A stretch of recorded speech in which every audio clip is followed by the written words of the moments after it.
dawn's early light, what so proudly we hailed at the twilight's last gleaming, whose broad stripes and bright stars through the perilous fight o'er the ramparts we watched were so gallantly streaming, and the rocket's red glare, the bombs bursting in air, gave proof through the night that our flag was still there. Oh, say does that star-spangled banner yet wave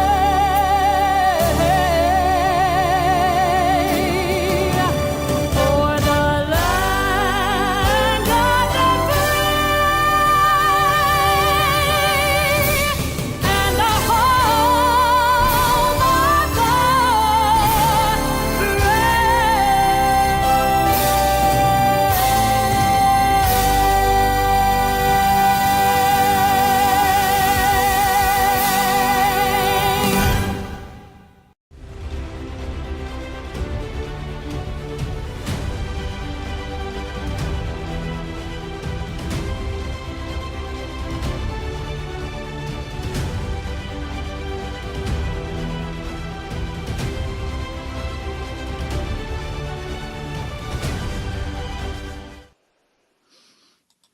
Good morning. How are you today?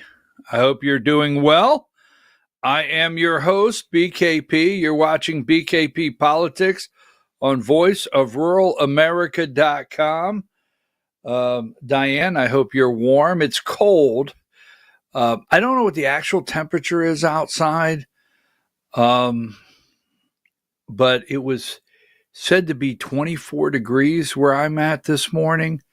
I mean, it's cold. Wow. Good morning. Welcome. Diane, if you would give me number 48, please. Number 48. Now, my dogs might bark in the background. They're going outside. They stay out there for 30 seconds. They bark and say, get me back in here. So, Veterans Day, honoring all who served. So, it's Veterans Day. We honor all who served. All the men and women that have worn the uniform and have served this country, we honor you today. Give me number 72. There was a veterans flight to D.C. Called an honor flight headed to D.C. Barack Obama stood at the entrance there as people were coming off the flight and shaking hands with veterans yesterday. Now, take that down. At 10 o'clock, there's a lot nationally spinning around, as always, Fulton County. There's a lot spinning around Fulton County. And there's multiple levels of what has happened at Fulton County concerning the 2020 election. Give me number 51. My guest this morning at 10 o'clock, some of you know I've always referred to it as the Joe Rossi, Kevin Moncla case. Joe will be with us. We had to, he was doing some more research. He's retired, and then he took another full-time job teaching. This is a brilliant man, an amazing patriot here in Georgia. He's an amazing patriot nationwide. He is what the work he has done. Now, he'll be with us at 10 o'clock. Joe has focused on the cover-up. The cover-up, because what they have uncovered, Joe Rossi and Kevin Moncla, what they have uncovered, along with others, especially in Fulton County, got covered up. And through the state election board, through the investigation, through the Secretary of State's office, Joe's going to go into great detail. Our focus this morning with Joe Rossi at 10 o'clock will be the cover-up. You don't want to miss it. So take that down. Okay, so there's things that you say that could end your career. And I thought about this. And I said, I don't think you should say that. It could actually end your career. But if you're new to the show, that's where, like, if something like that crosses my mind, give me number 78. This is not being ugly, and I will get in trouble let me get this out of the way, by my mother. I will get in trouble yesterday in the Oval Office. I'm really not being negative, but I can go through the rest of my life and never see Erica Kirk again. Just saying. I could. I can go Trump's tariff checks. Oh, that's another thing. You want a check? Get a check.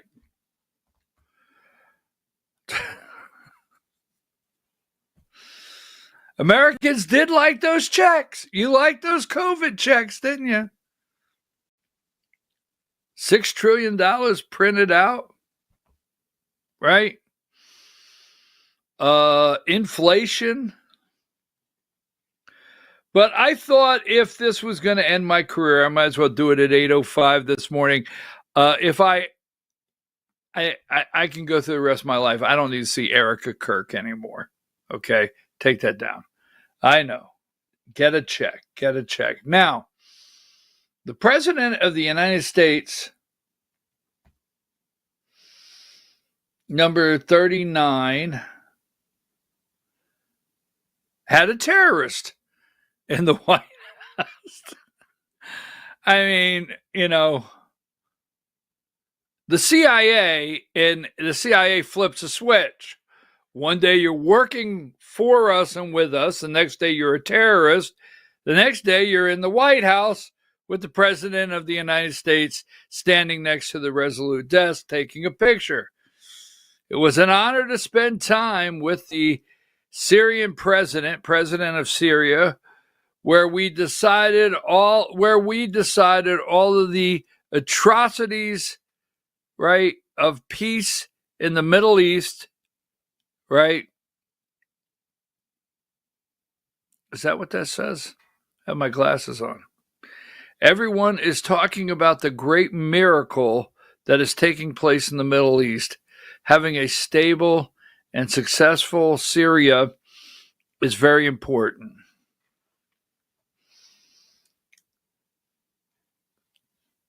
Number 40, this used to be the guy standing next to the president used to have his own, 43. Well, there you go. That's a good one. There he is. And did I give you the wrong number? Do I have two 43s? No, I don't. Can you give me? There you go. Thank you, Diane. Stop this terrorist. There's a reward for this guy, up to $10 million. That's back in the old days. Al-Qaeda, that was back in the old days, Al-Qaeda. I mean, anybody can be rehabilitated, right? You get rehabilitated, go through a program, give me number 47, and the next thing you know, right, after your rehabilitation, Trump says U.S. will do everything we can to make Syria successful. I mean, come on. I mean, you go through the rehabilitation program, you're reprogrammed, you apologize, you do your time, pay your fines, you get out, and then you become a president of a country. Give me number 37. And when you become president of the country, Trump holds first ever White House meeting with Syrian leader.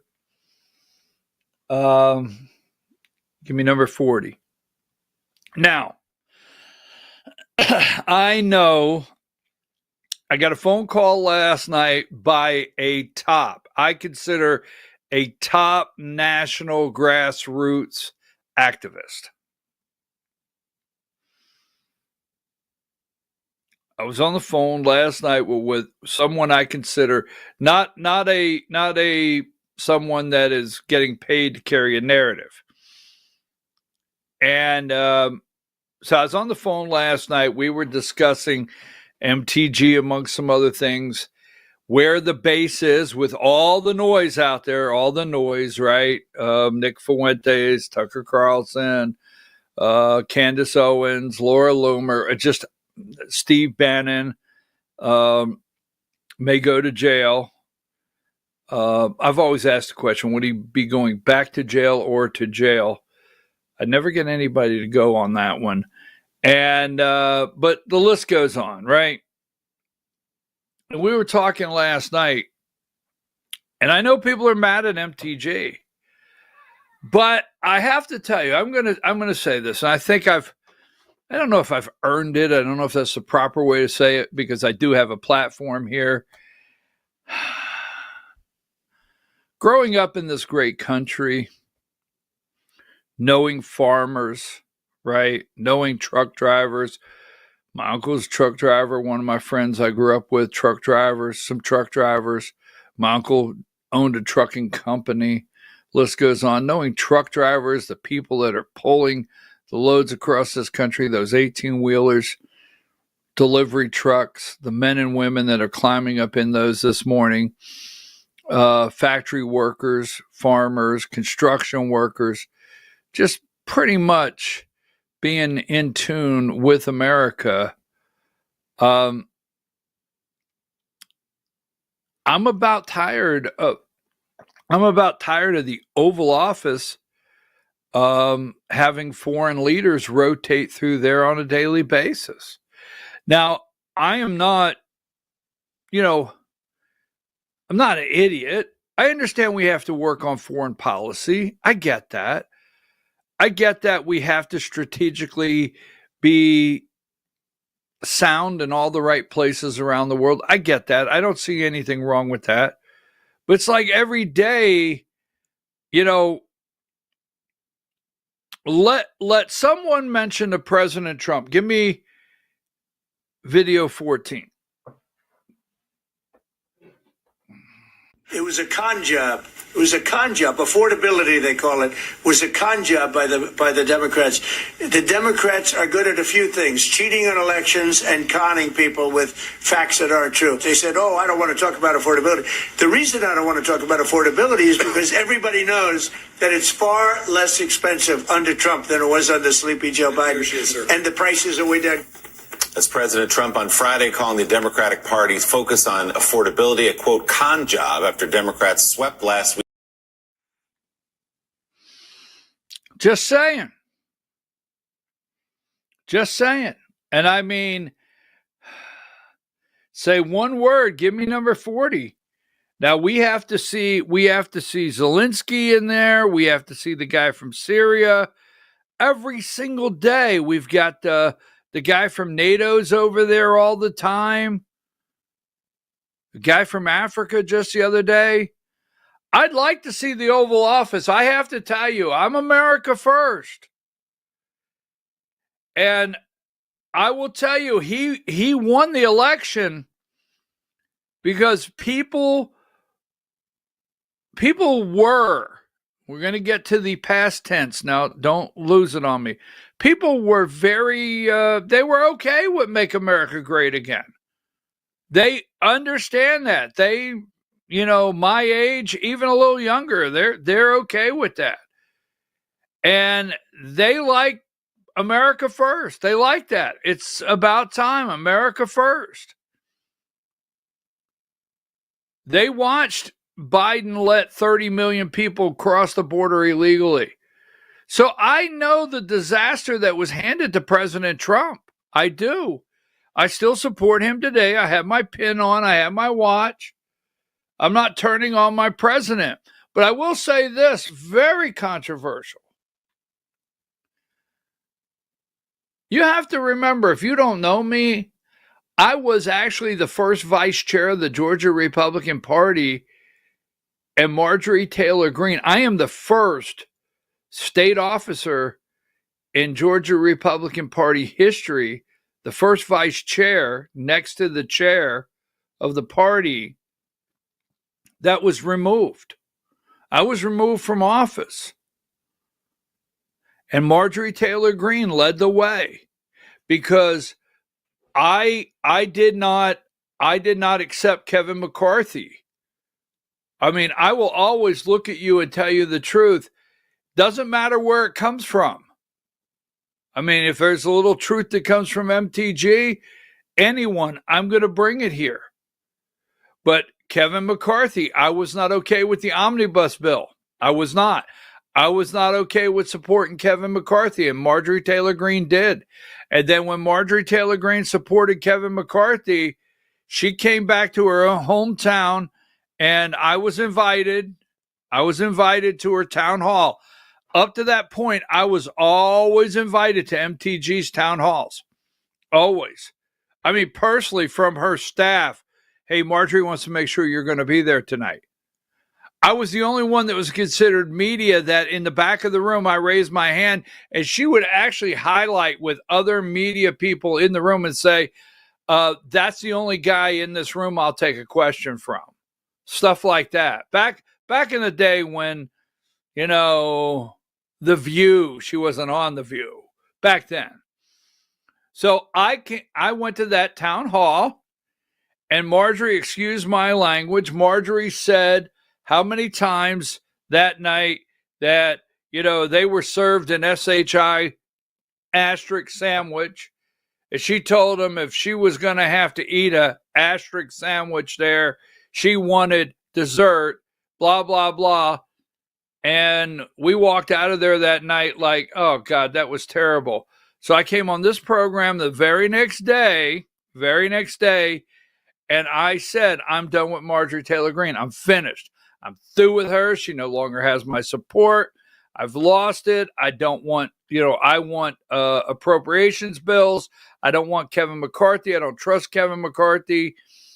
And the AJC wrote an article.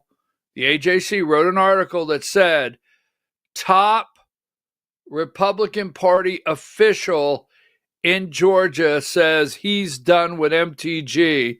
They put it right there on the front. The AJC did, went after me and exposed what I said, which I said it on the show. It didn't matter. And then right after that, MTG went full force to remove me from office. So the reason I tell you that long story, she doesn't answer calls from me anymore. She used to come on the show, but I don't think she's wrong in many of the things she's saying. I don't think she's wrong. Give me number 60. Because yesterday, I know why. Trump knows why. We've got Marjorie Taylor Greene has gone on Caitlin Collins. Now, I will say this before we really get dug into this show today. Don't forget, MTG and some of the things that are being said, it's the cover of what's happening underneath. They're doing things to us underneath that, this is a cover. The MTG, let's whip everything up into a wild storm while underneath, well, we'll get into that later. They always do. So she was on Caitlin Collins the other night. See what else I have here where she is concerned. Then we have Thought I had another one. Hang tight, hang tight.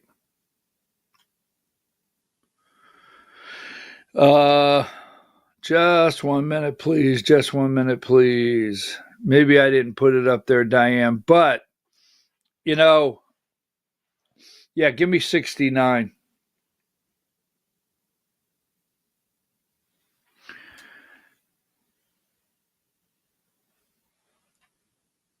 I would really like to see nonstop meetings at the White House on domestic policy, not foreign policy, and foreign countries' leaders. 70.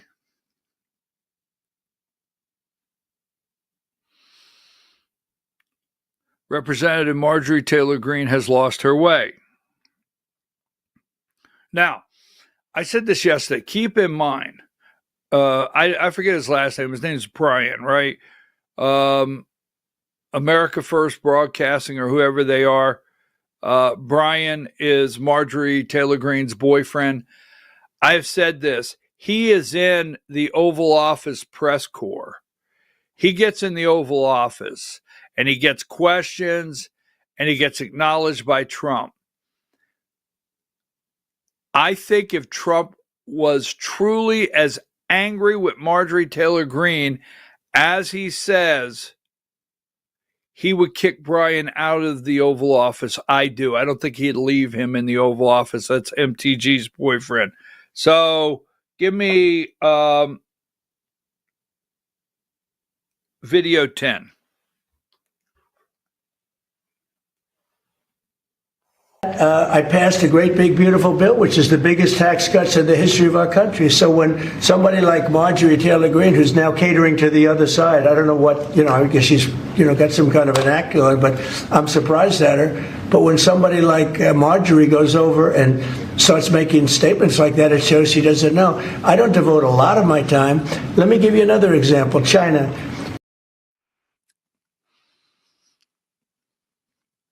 Now, let me just say this. President Donald J. Trump, I'm in Georgia. He is very much aware. He is very much aware of what's going on with MTG. He's not caught off guard. Now, I will tell you this. He just called affordability. He says all the prices are going down. I don't know who's advising him. I'm not coming here to attack my president. I'm really not. Look here right now, I'm not here to attack my president. I am one of the few that will come here on a daily basis and tell you the 2020 election was stolen from the American people. All right?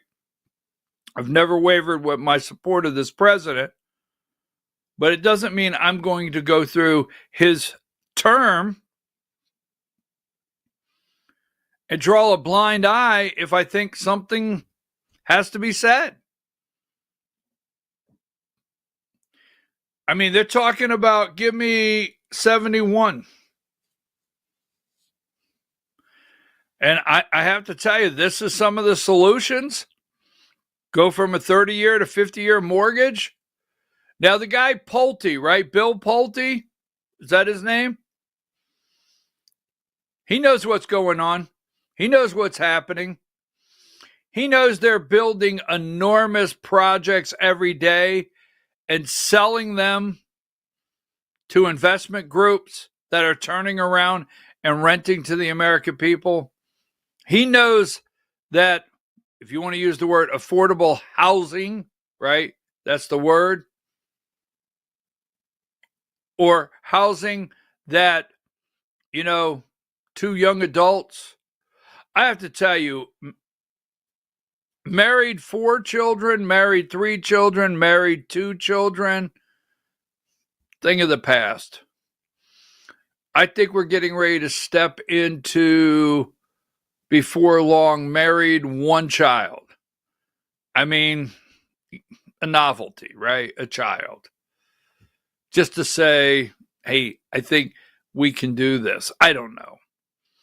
50-year mortgage, 15-year car loans, 15-year car loan, 50-year mortgage. Wow, these are solutions? I mean, you're on day 296. I mean, I'm not against the tariffs. I think tariffs could have, it still may possibly be something that could be done in a balanced way, working with foreign countries to get a good trade balance. NAFTA was NAFTA, and it basically depleted this country of any good manufacturing. The manufacturing that the president is talking about is coming back to this country now, is coming back to sit in this country under AI, robotics, not people. I mean, I don't know who's doing his math down the hall, but you just can't yell 20 trillion. You just can't say that. You can't say, oh, 20 trillion. Yeah, I like that number today. Yeah, that's good, Mr. President. And everybody in the room, because you're Donald J. Trump, is, oh, that's good, Mr. President. All robotics, the jobs that are coming in here. 30-year mortgage. Now, Caitlin Collins, give me video 9.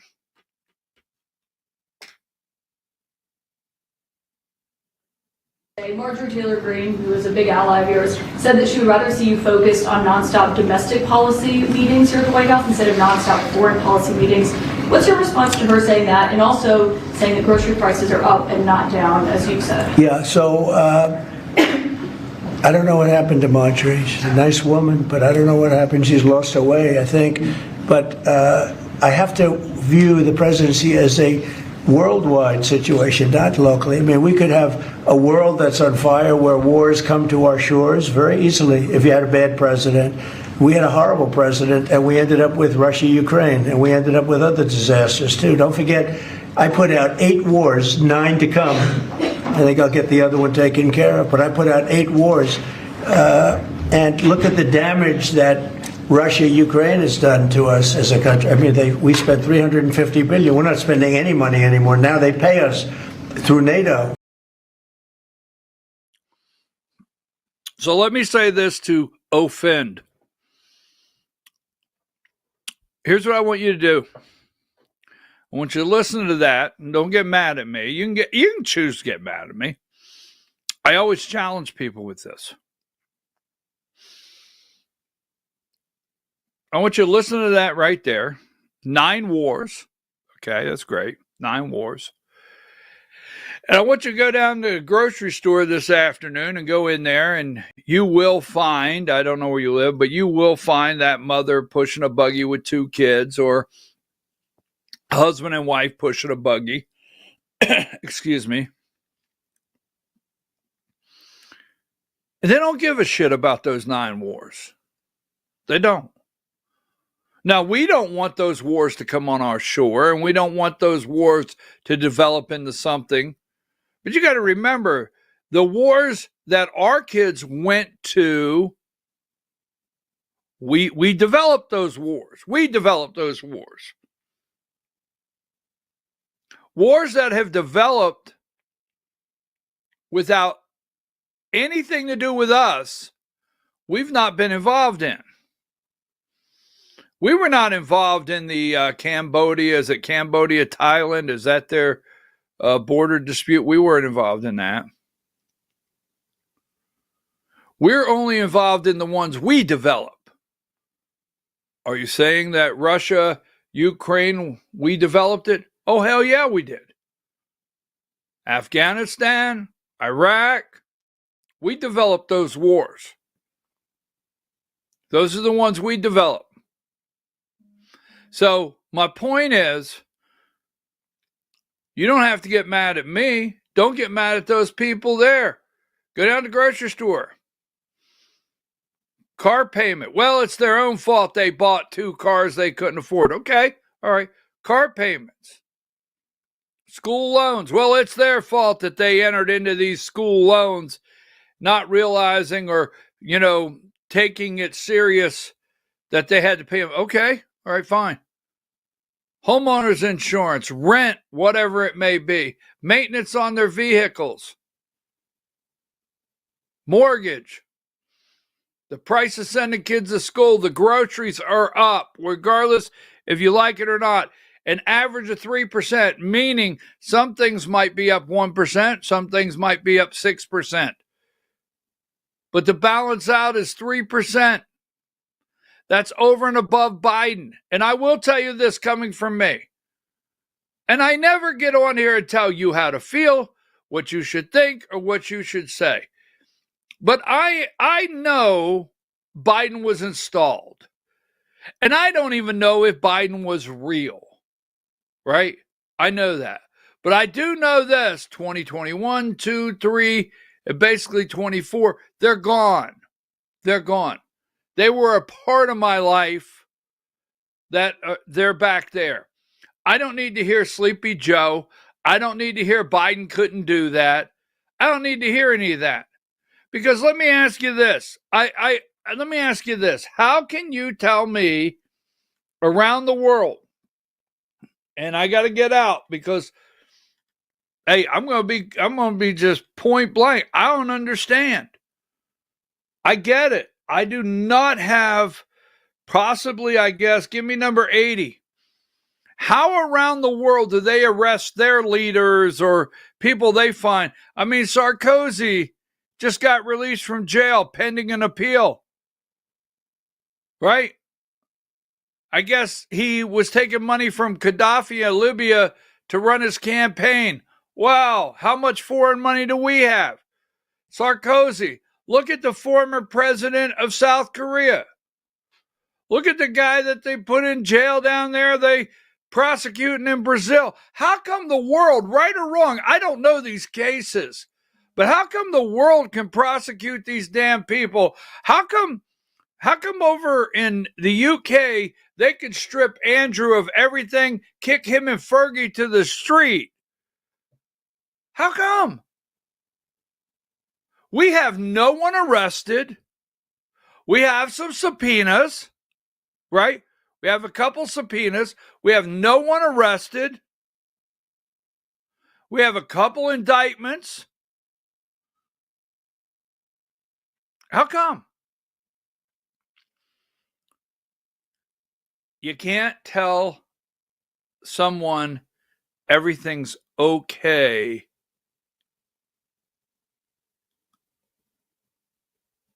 you just can't do that. I'm going to take a break. We're going to come back. $2,000 checks. Is that what you want? Will that make you happy? It's almost that's the way I feel. What if I gave you $2,000? Would you shut up then? Take a break.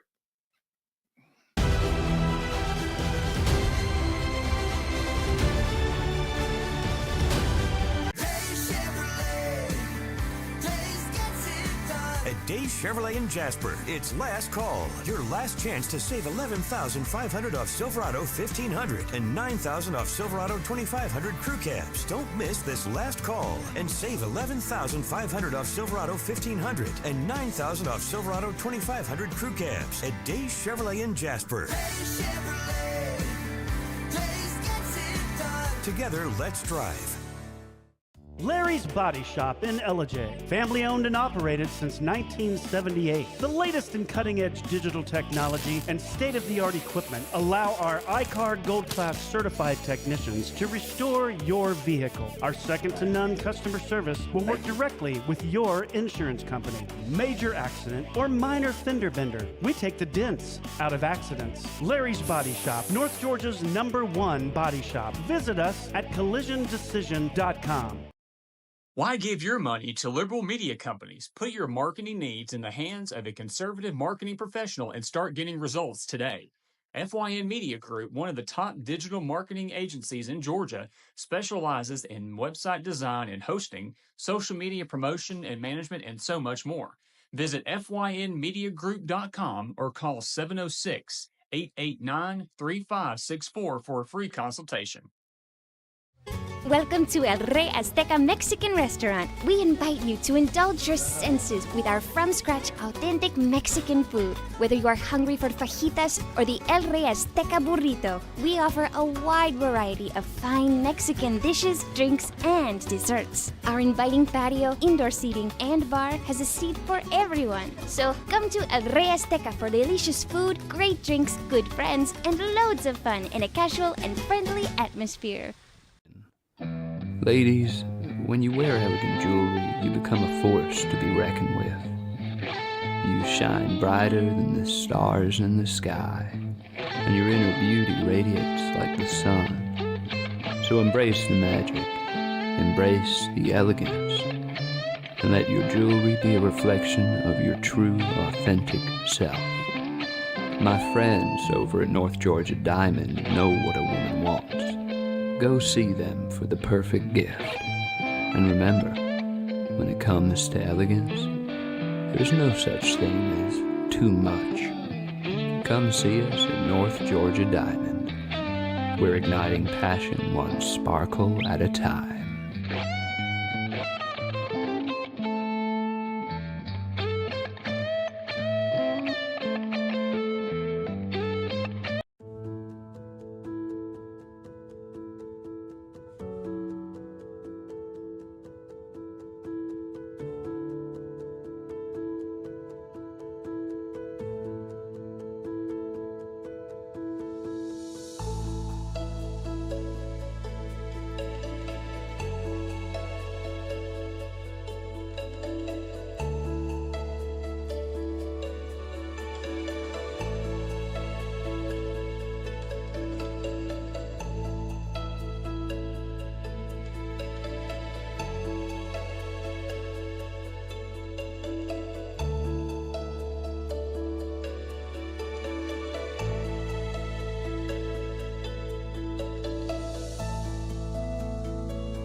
In 1981, Reed Nicholson began selling tires out of an old barn in Mineral Bluff. Little did he know that he had just laid the groundwork for the most trusted names in automotive services in the Blue Ridge area. In 1997, Nicholson Tire Center became what it is today, holding the same values of faith, family, and great customer service. 2 locations to serve you, and the Blue Ridge location is currently expanding to offer fast service and the largest U-Haul provider in Georgia. Nicholson Tire Center, Blue Ridge, and Mineral Bluff.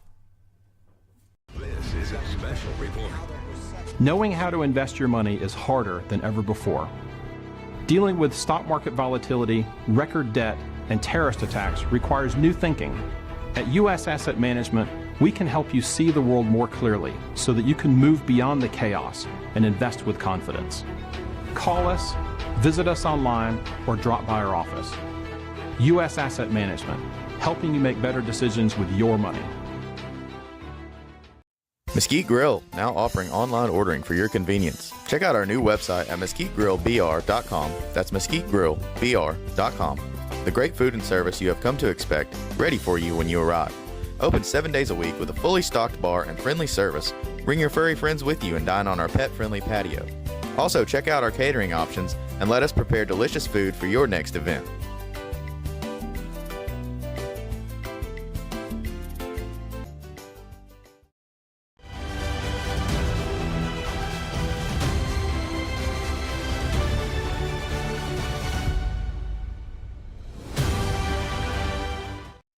All right, folks, we're back. I'm your host, BKP You're watching BKP Politics on voiceofruralamerica.com. Good morning, Diane. It's very cold where I'm at. My question, and that's what I'm bringing up today, is are these things part of Make America Great Again? Now, I do know to turn this ship around, to get the drugs out, to close the border. Yes, the border is closed.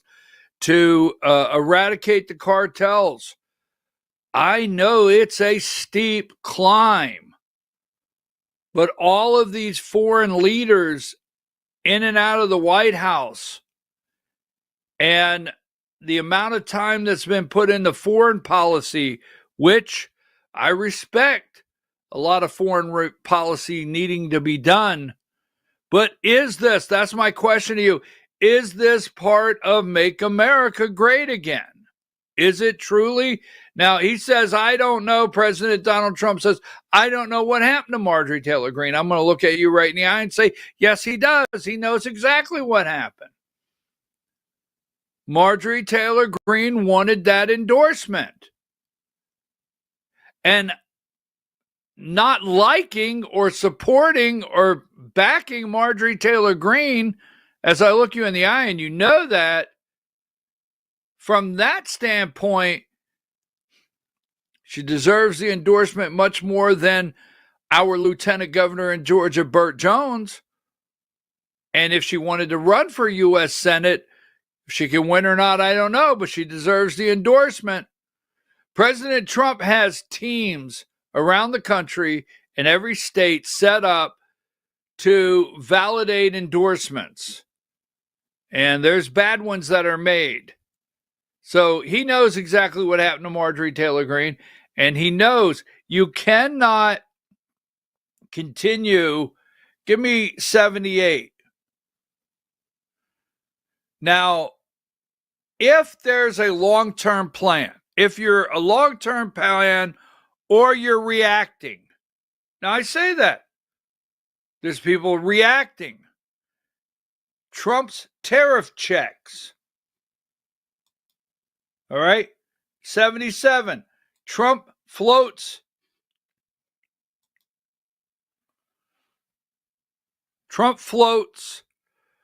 Ideal of $2,000 tariff rebates for Americans. I mean, is that our long-term economic plan? Give me number 75. The payback numbers being quoted by the radical left lunatics would love to see us lose on tariffs because of how bad it would be for our country, as much higher than those being stated by our fake opposition. Opposition mainly from foreign countries that would do anything to be allowed to charge us tariffs without retribution.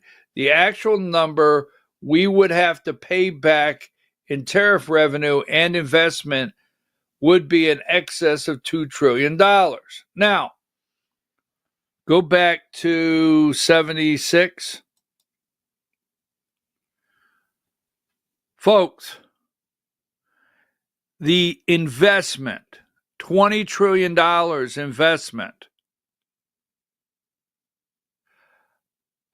Foreign countries pouring their people, right? Hyundai pouring their people into our country, getting the deals. When he says $20 trillion worth of investment, people like Hyundai pouring foreign investment in this country. I mean, why are we not looking at domestic investment where we can, where we can have people do startup companies or whatever? At 2000, now this, you can go check this out, but you can't just keep saying trillions. There's $220 billion. All right. in tariff payments into the Treasury. Go look it up. I don't know. Go look it up. 220 billion tariff payments into the Treasury. If he sends everybody, he said, wow, rich people can't have it, a check for $2,000, that's $326 billion. My understanding, what he wants to send out is more than what we've brought in. I don't know. So, give me video 2.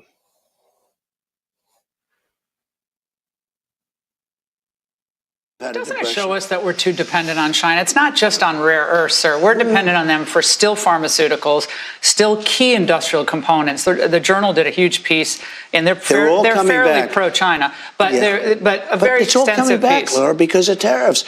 I'm charging them tariffs of 100% and 150% for pharmaceuticals.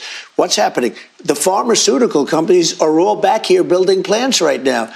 That's part of the $20 trillion of money that's come in because of tariffs. And we're not dependent on China. We're dependent on having a smart president. If we have a smart president, we're going to have no trouble. If we have a guy like we had last time, who was such an embarrassment, if we have stupid presidents, whether you have tariffs or don't have tariffs, it doesn't matter. If we didn't have tariffs, if I didn't have the power of the tariffs, right now we would have a country that wouldn't be making cars, wouldn't be making anything. Okay, I don't disagree with him on so many things, but they're all coming back. Let me just say this. I read the Korean papers, right? Give me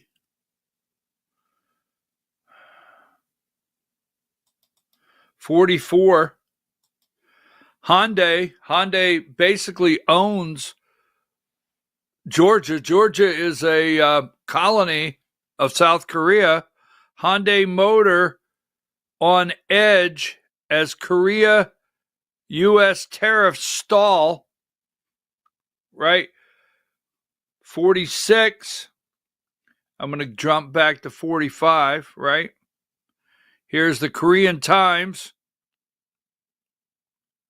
The deal is stalled. This is this morning. Hyundai Motor Group under mounting strain from delay in tariff cut. Now give me 45. Hyundai Motor Group is growing uneasy as the release of a joint fact sheet on the outcome of Korea-U.S. tariff negotiation faces delays, leaving its U.S.-bound vehicle export subject to a 25% duty. According to the industry sources, Tuesday, nearly 2 weeks have passed since Seoul and Washington were expected to release a document shortly after October 29th meeting between President and U.S. President Donald Trump.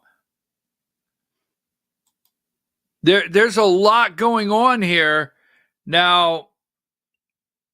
So they're all coming back. I don't know. Give me the, I want to see this one here. Video 12.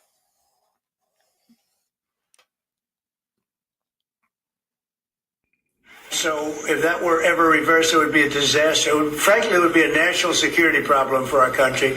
And nobody thinks it's going to be reversed. I think we had a very good court case. By the time my first year ends, we're going to have over $20 trillion of investment coming into the United States. It's unheard of. We have AI factories. We're leading China by a lot. We have cars and, car plants coming in by more than we've ever had built before. All of that would go away if we lose the tariff case. So all of it would go away. So they're not giving the right numbers. It would be an economic disaster. It would be a national security disaster if we lost the case in the Supreme Court. $20 trillion in investment? And everything's a hoax? It can't be. $20 trillion in investment, AI factories. We're leading the way in AI factories. car factories. Folks, I could show you all day long, state after state, enormous data centers, AI data centers. All of these factories and all this 20 trillion coming to the United States. It's all for robotics. It's not for jobs. This is not job producing. These car manufacturers are talking about, when they get done, very few jobs are needed to manufacture these products. I mean, they keep talking about it. I just don't see it, all right? I know what they're doing behind the scenes with robotics, autonomous cars, trucks, all the above. So give me number, and then let's do this. Let's let the Chinese in here. Instead of, they float balloons over us, video one. Folks are not thrilled about this idea of hundreds of thousands of foreign students in the United States. We have about 350,000 Chinese. One point during COVID, you were going to, push to, get them out, but that was pulled back. You've said as many as 600,000 Chinese students could come to the United States. Why, sir, is that a pro-MAGA position when so many American kids want to go to school and there are places not for them, and these universities are getting rich off Chinese money? Sure. Never said about China, but we do have a lot of people coming in from China. We always have, China and other countries. We also have a massive system of colleges and universities. And if we were to cut that in half, which perhaps makes some people happy, you would have half the colleges in the United States go out of business. So what? Well, I think that's a big deal. Are they fans? You would have the historically, the United States? Yeah, but you would have, as you know, historically black colleges and universities would all be out of business. You would have a system of colleges and universities. So we're dependent on China to keep our university system going? But I think it's good to have. I actually think it's good to have outside countries. Look, I want to be able to get along with the world. They're not the French. They're the Chinese. They spy on us. They steal our intellectual property. What, do you think the French are better? Yeah. I mean, really? I don't know. I'll tell you, I'm not so sure. We've had a lot of problems with the French, where we get taxed very unfairly on our technology, where, they put 25% taxes on American products. Look, assuming everyone treats us badly, because that's the way I am, but we take in trillions of dollars from students. The students pay more than double when they come in from most foreign countries. I want to see our school system thrive, but at the same time, I know you and I disagree. We're never going to agree on it, but that's okay. And it's not that I want them, but I view it as a business. We have millions and millions of people. Also, I want to get along with countries if possible. People are shocked. Remember, Hillary Clinton said, we'll be in a war. I stopped 8 wars in the last 9 months. I don't want to be in wars. If I am in a war, we're going to win the thing fast, and it'll be violent. But you know what? I don't want to be in wars. But one thing, you don't want to cut half of the people, half of the students from all over the world that are coming into our country, destroy our entire university and college system. I don't want to do that. I wouldn't lose any. And don't forget, MAGA was my idea. MAGA was nobody else's idea. I know what MAGA wants better than anybody else. And MAGA wants to see our country thrive.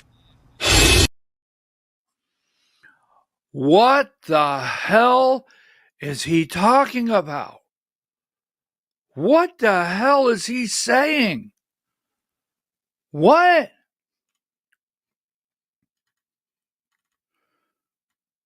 I mean, what?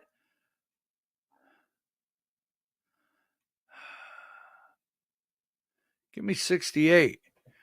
What the hell's he talking about? The Chinese. And he knows, let me tell you something. Right here, Ronald Reagan. Make America Great Again?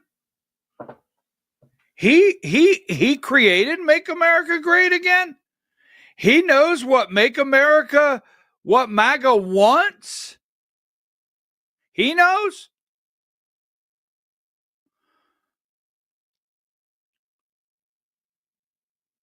MAGA wants an $8, $9, $10, whatever it is, can of coffee, not $16 or $17.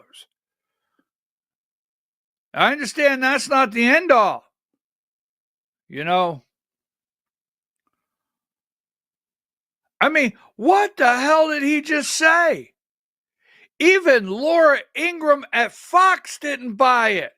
Like, they steal our intellectual property. Yeah, but we don't want our university system to go broke. I have to tell you, he created MAGA. He knows what MAGA wants.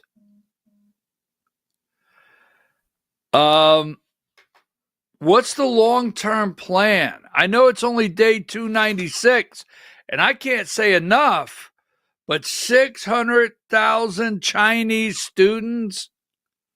Really?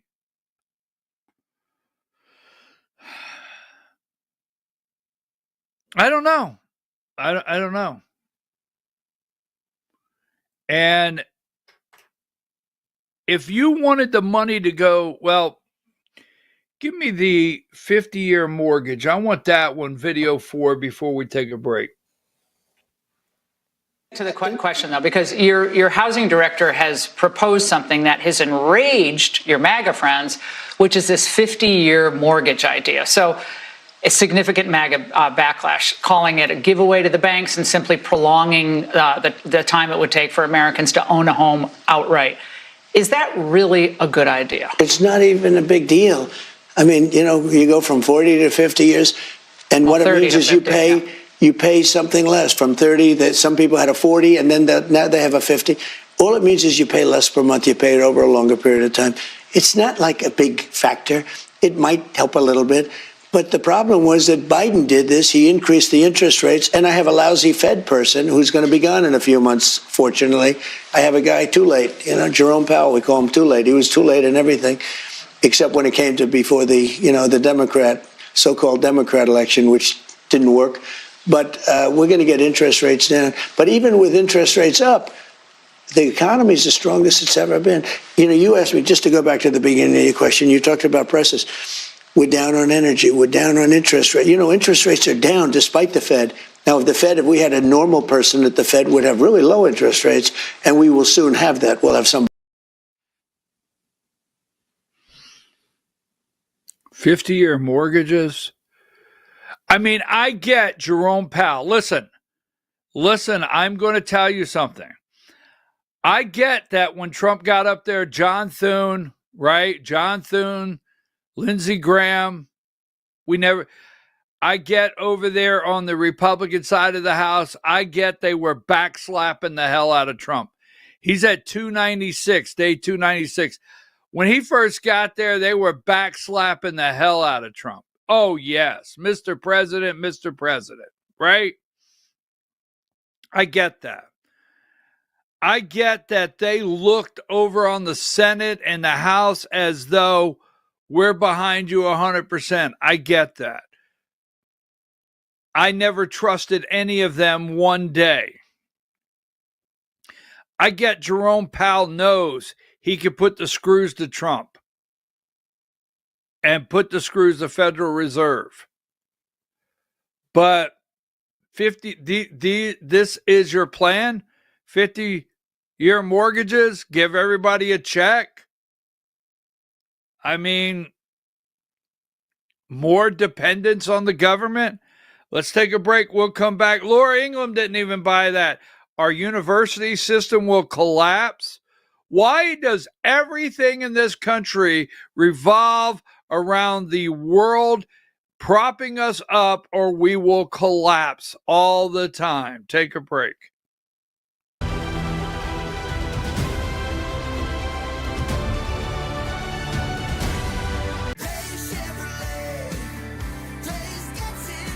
At Dave Chevrolet in Jasper. It's last call. Your last chance to save $11,500 off Silverado 1500 and $9,000 off Silverado 2500 crew cabs. Don't miss this last call and save $11,500 off Silverado 1500 and $9,000 off Silverado 2500 crew cabs at Dave Chevrolet in Jasper.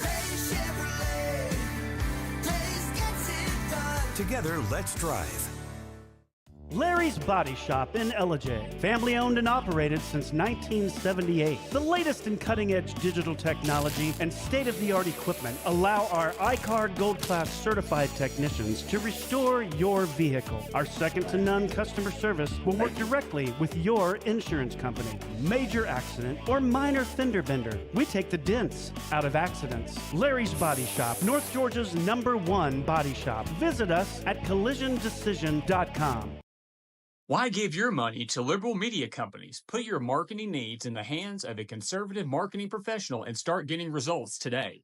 FYN Media Group, one of the top digital marketing agencies in Georgia, specializes in website design and hosting, social media promotion and management, and so much more. Visit FYNmediagroup.com or call 706-889-3564 for a free consultation. Welcome to El Rey Azteca Mexican Restaurant. We invite you to indulge your senses with our from-scratch authentic Mexican food. Whether you are hungry for fajitas or the El Rey Azteca burrito, we offer a wide variety of fine Mexican dishes, drinks, and desserts. Our inviting patio, indoor seating, and bar has a seat for everyone. So come to El Rey Azteca for delicious food, great drinks, good friends, and loads of fun in a casual and friendly atmosphere. Ladies, when you wear elegant jewelry, you become a force to be reckoned with. You shine brighter than the stars in the sky, and your inner beauty radiates like the sun. So embrace the magic, embrace the elegance, and let your jewelry be a reflection of your true, authentic self. My friends over at North Georgia Diamond know what a woman wants. Go see them for the perfect gift.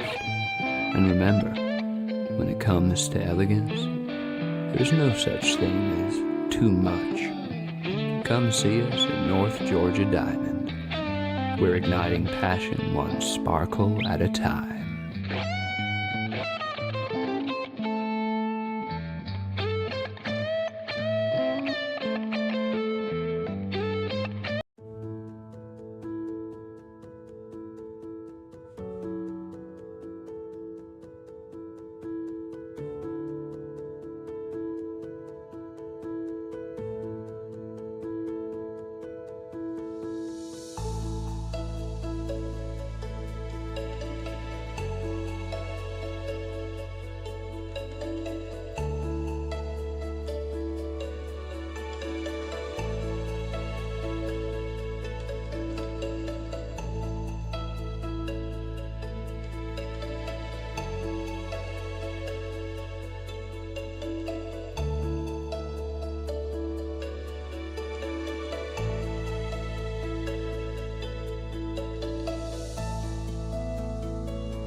In 1981, Reed Nicholson began selling tires out of an old barn in Mineral Bluff. Little did he know that he had just laid the groundwork for the most trusted names in automotive services in the Blue Ridge area. In 1997, Nicholson Tire Center became what it is today, holding the same values of faith, family, and great customer service. 2 locations to serve you, and the Blue Ridge location is currently expanding to offer fast service and the largest U-Haul provider in Georgia. Nicholson Tire Center, Blue Ridge, and Mineral Bluff. Divorce is tough, but your finances don't have to be. I'm David Cross, and I'm a certified divorce financial analyst practitioner. My job is to help you get a fair financial settlement in your divorce and to guide you to smarter money decisions. Find out how we can help you. U.S. Asset Management. It's your money and your future. Mesquite Grill, now offering online ordering for your convenience. Check out our new website at mesquitegrillbr.com. That's mesquitegrillbr.com. The great food and service you have come to expect, ready for you when you arrive. Open 7 days a week with a fully stocked bar and friendly service. Bring your furry friends with you and dine on our pet-friendly patio. Also, check out our catering options and let us prepare delicious food for your next event.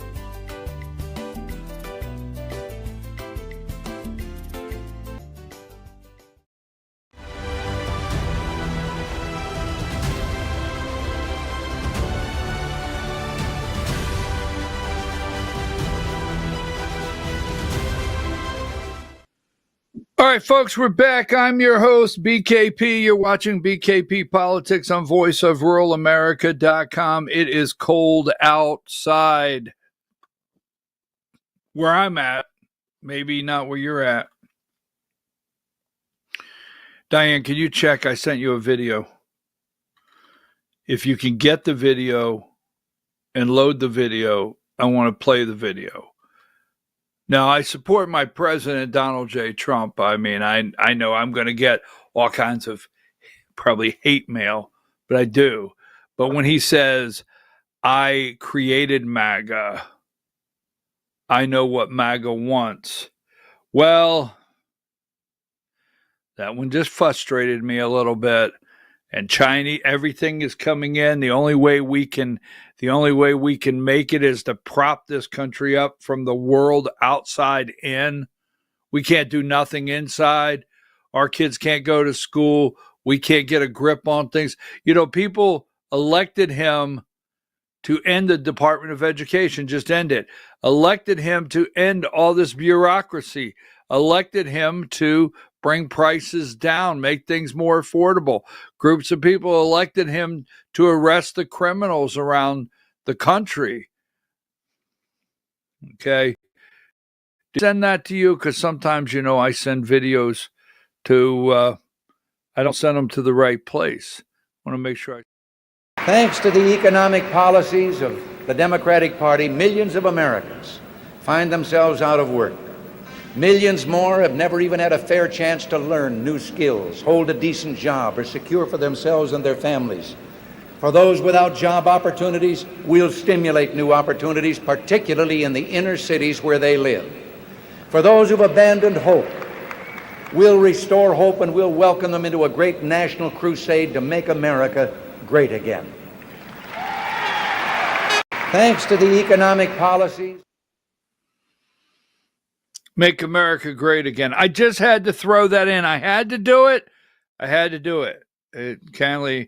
All right, so taxes, right? Taxes, fees, everything's a fee.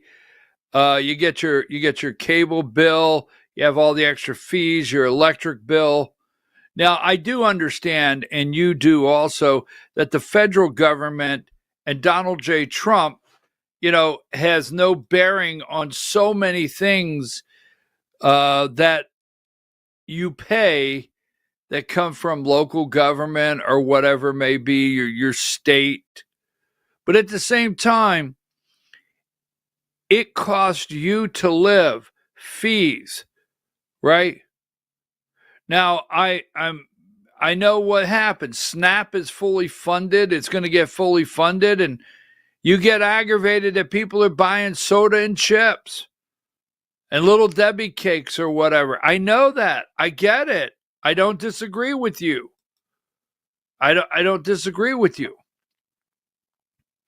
But right out of the box, government shutdown was all a stunt, and every bit of it was a stunt.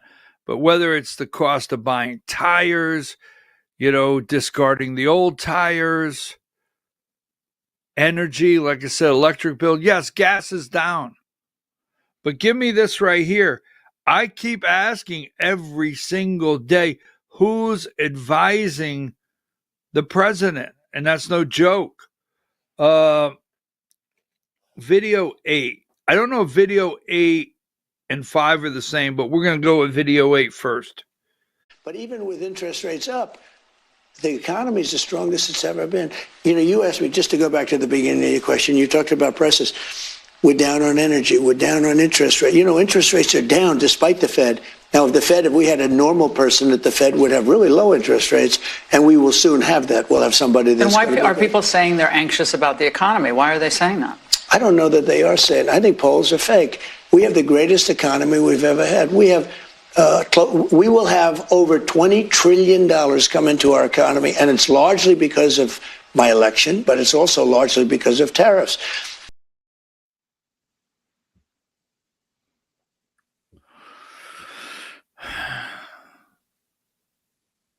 I mean, I have to tell you, Mr. President, I don't know who your advisor is. Let's go with this. Polls are fake. I think this is a little redundant, but it may be the same. But go with video 5. They're anxious about the economy. Why are they saying that? I don't know that they are saying. I think polls are fake.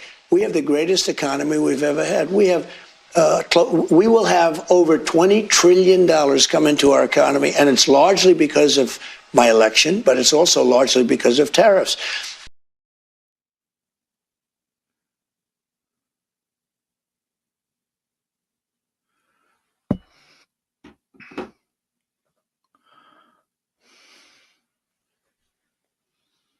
Why are people anxious about the economy? Why do you call it a con job? All the polls are fake. I have to tell you, let me go here. Now, I told you on day 1, remember, like the shutdown, and they started talking about subsidies. Everything's, why doesn't the president call all this a con job? Like Washington, D.C. is a total con job. I mean, give me number, I think I had it the other day.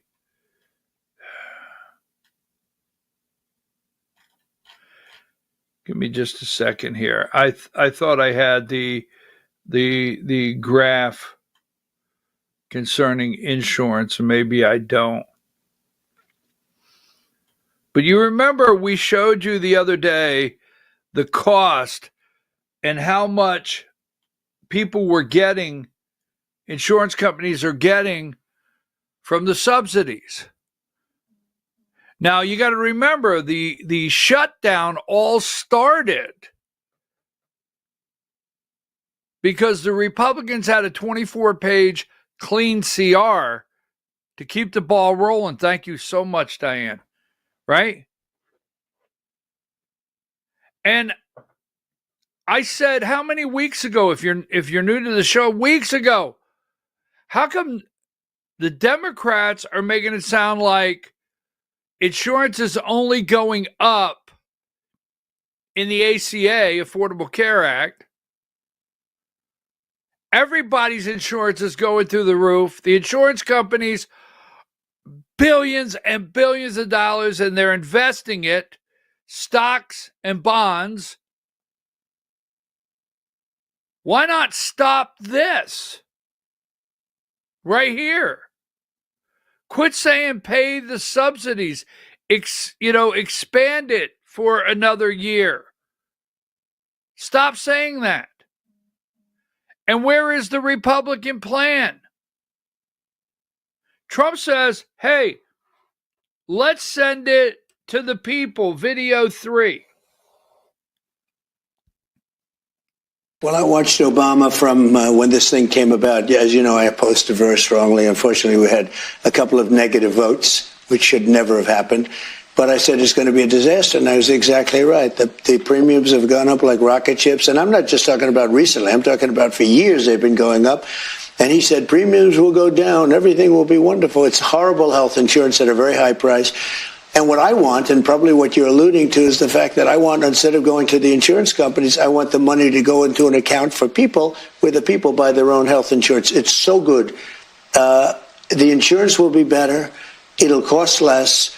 Everybody's going to be happy. They're going to feel like entrepreneurs. They're actually able to go out and negotiate their own health insurance. And they can use it only for that reason. That's the beauty, only for that purpose. And if we did that, that would be so exciting. Call it Trump care, call it whatever you want to call it, but anything but Obamacare. Obamacare is a disaster, just like he was as a president. How many years have we had a chance to do that? John Boehner, Speaker of the House. Paul Ryan, Speaker of the House. Kevin McCarthy, Speaker of the House. Mike Johnson, Speaker of the House. I mean, you can go back, further back. How many opportunities? How long have we had to now just give the people the money? This is your health care plan? And let the people negotiate with the insurance companies individually? Where is the plan? Why not just lay out the plan? I mean, enormous amounts of money are going to insurance companies. Unless you are the General Motors of the world or Meta or these massive Amazon, unless you're these massive corporations, and you do realize massive corporations are going to be the ones that put automation in first and cut employees by thousands. I mean, Amazon can afford, right? Amazon can afford to pay the insurance for their employees. But how do you cut costs? Get rid of 30,000 employees? You have 30,000 people that you don't have to pay insurance? You know, you better wake the hell up in the next 3 years that this guy's in office right here, President Donald J. Trump. I mean, you better wake up. You only got 3 more years with this guy. Because what's going to happen in the next 3 years? Where's the tax base come from? Where's your tax base come from? Who pays for all this insurance? When Elon Musk has 14,000 robots working in factories, or you have to say, excuse me, to a damn robot at the grocery store because they're stocking the shelf.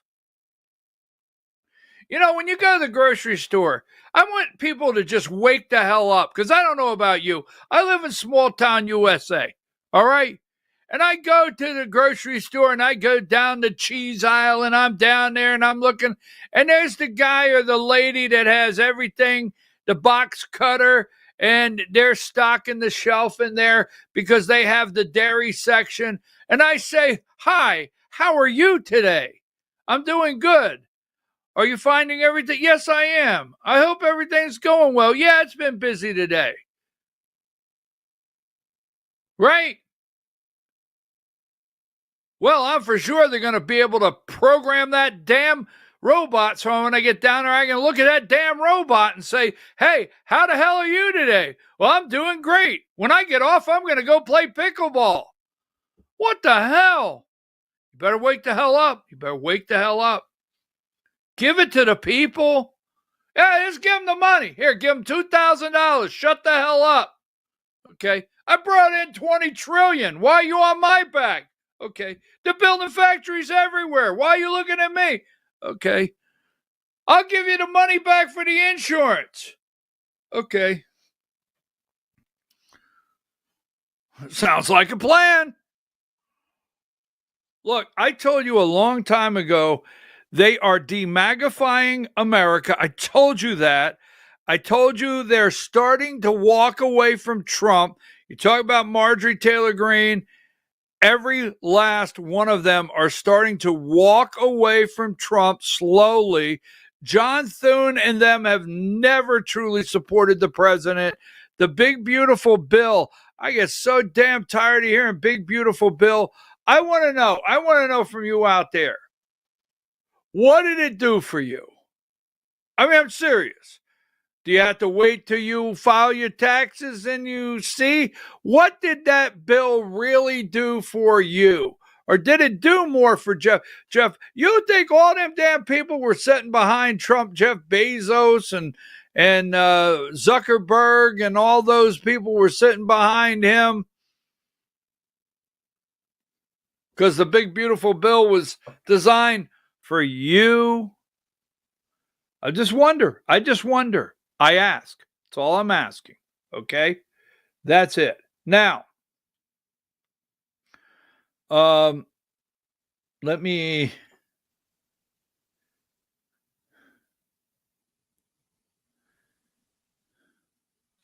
give me right here. So they passed over in the House. I mean, the Senate, 60 votes. It's got to go to the House. Number 84. Nothing is complete yet, folks. Nothing is complete. It's got to go over there. And give me number.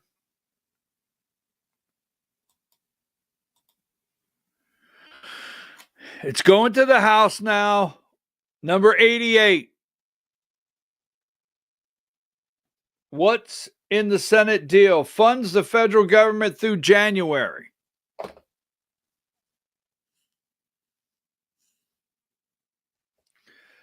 A full year appropriations for SNAP, USDA, and Veterans Affairs. So what we need is we need next September. October. We need next September to start fighting about SNAP again. All the White House layoffs are reversed. All of them, all the layoffs. Come on back. They all get their back pay. It's a con job. Send them $2,000. That ought to shut them up. Everybody gets their back pay. 40-some days of back pay. Senate vote next month on expiring health care tax credits. They get a vote on that. Everybody gets their back pay. Now, the Senate vote next month on expiring health care tax credits. That doesn't affect any of the state employees, federal employees, your city employees, county employees. No, their health care is safe and sound off the backs of your tax money. Yes. Let's just look at it. 65%, 65. I have one more. How about this one here?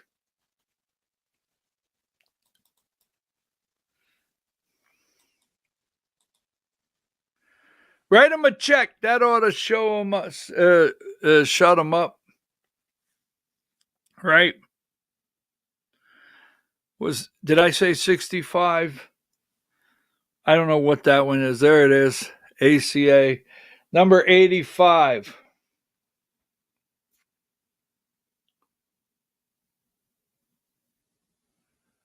I'll get the air traffic control bonus money from somewhere. So if you're an air traffic controller and you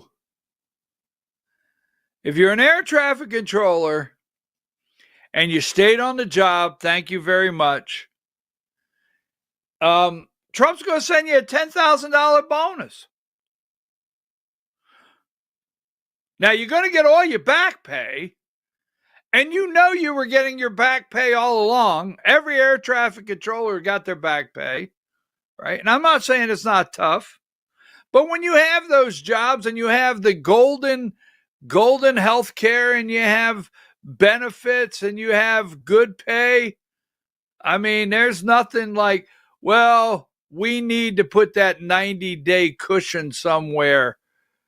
We got to put that somewhere. Let's hide it. So when we need 45 days, right? But they're going to get a 10 grand bonus. Wow. 10 grand bonus. Oh. You know what? What did we get out of this deal, America? America, what did we get out of this deal? 87. What did we end up with? They approved it over there. It's going to the House. Let's take a break. We'll be right back before we get started on the Georgia Hour at 10 o'clock.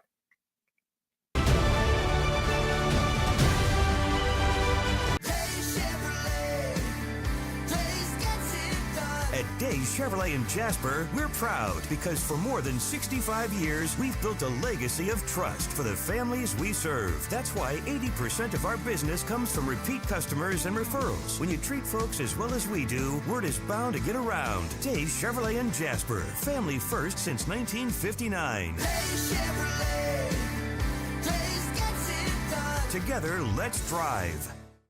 Larry's Body Shop in Ellijay. Family owned and operated since 1978. The latest in cutting-edge digital technology and state-of-the-art equipment allow our iCard Gold Class certified technicians to restore your vehicle. Our second-to-none customer service will work directly with your insurance company. Major accident or minor fender bender. We take the dents out of accidents. Larry's Body Shop, North Georgia's #1 body shop. Visit us at collisiondecision.com.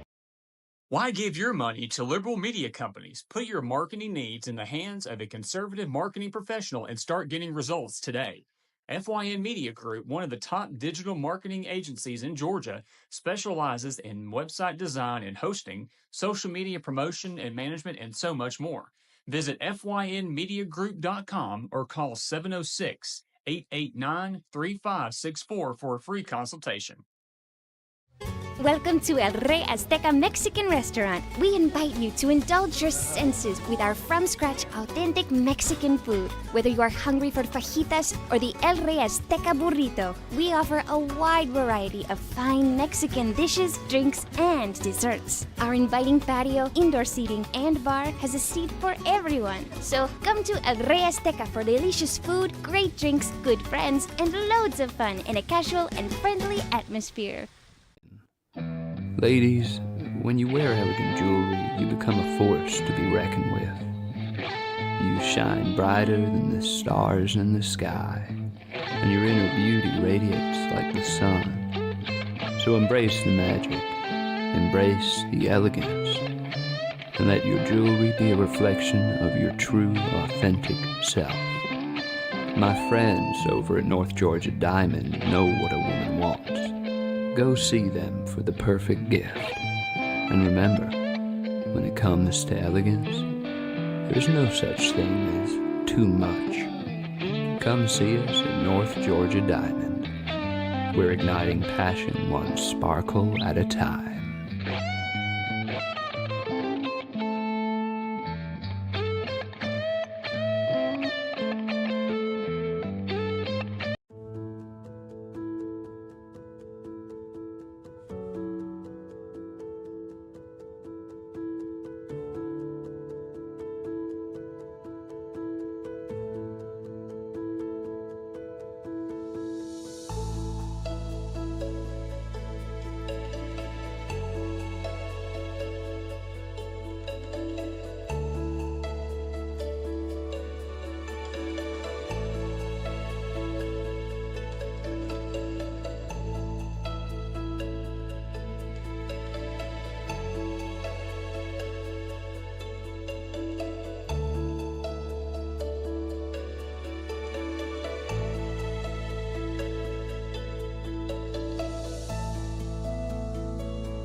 In 1981, Reed Nicholson began selling tires out of an old barn in Mineral Bluff. Little did he know that he had just laid the groundwork for the most trusted names in automotive services in the Blue Ridge area. In 1997, Nicholson Tire Center became what it is today, holding the same values of faith, family, and great customer service. 2 locations to serve you, and the Blue Ridge location is currently expanding to offer fast service and the largest U-Haul provider in Georgia. Nicholson Tire Center, Blue Ridge, and Mineral Bluff.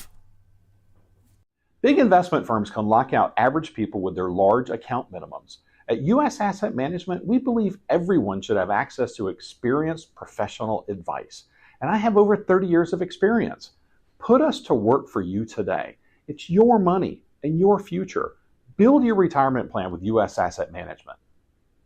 Mesquite Grill, now offering online ordering for your convenience. Check out our new website at mesquitegrillbr.com. That's mesquitegrillbr.com.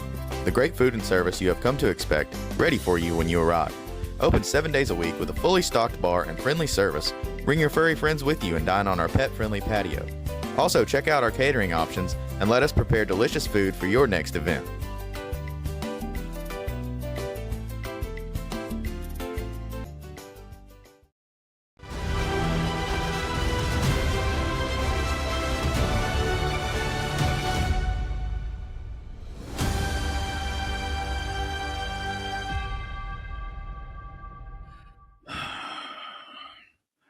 The big, beautiful bill was not designed for the people, but for the ruling elites.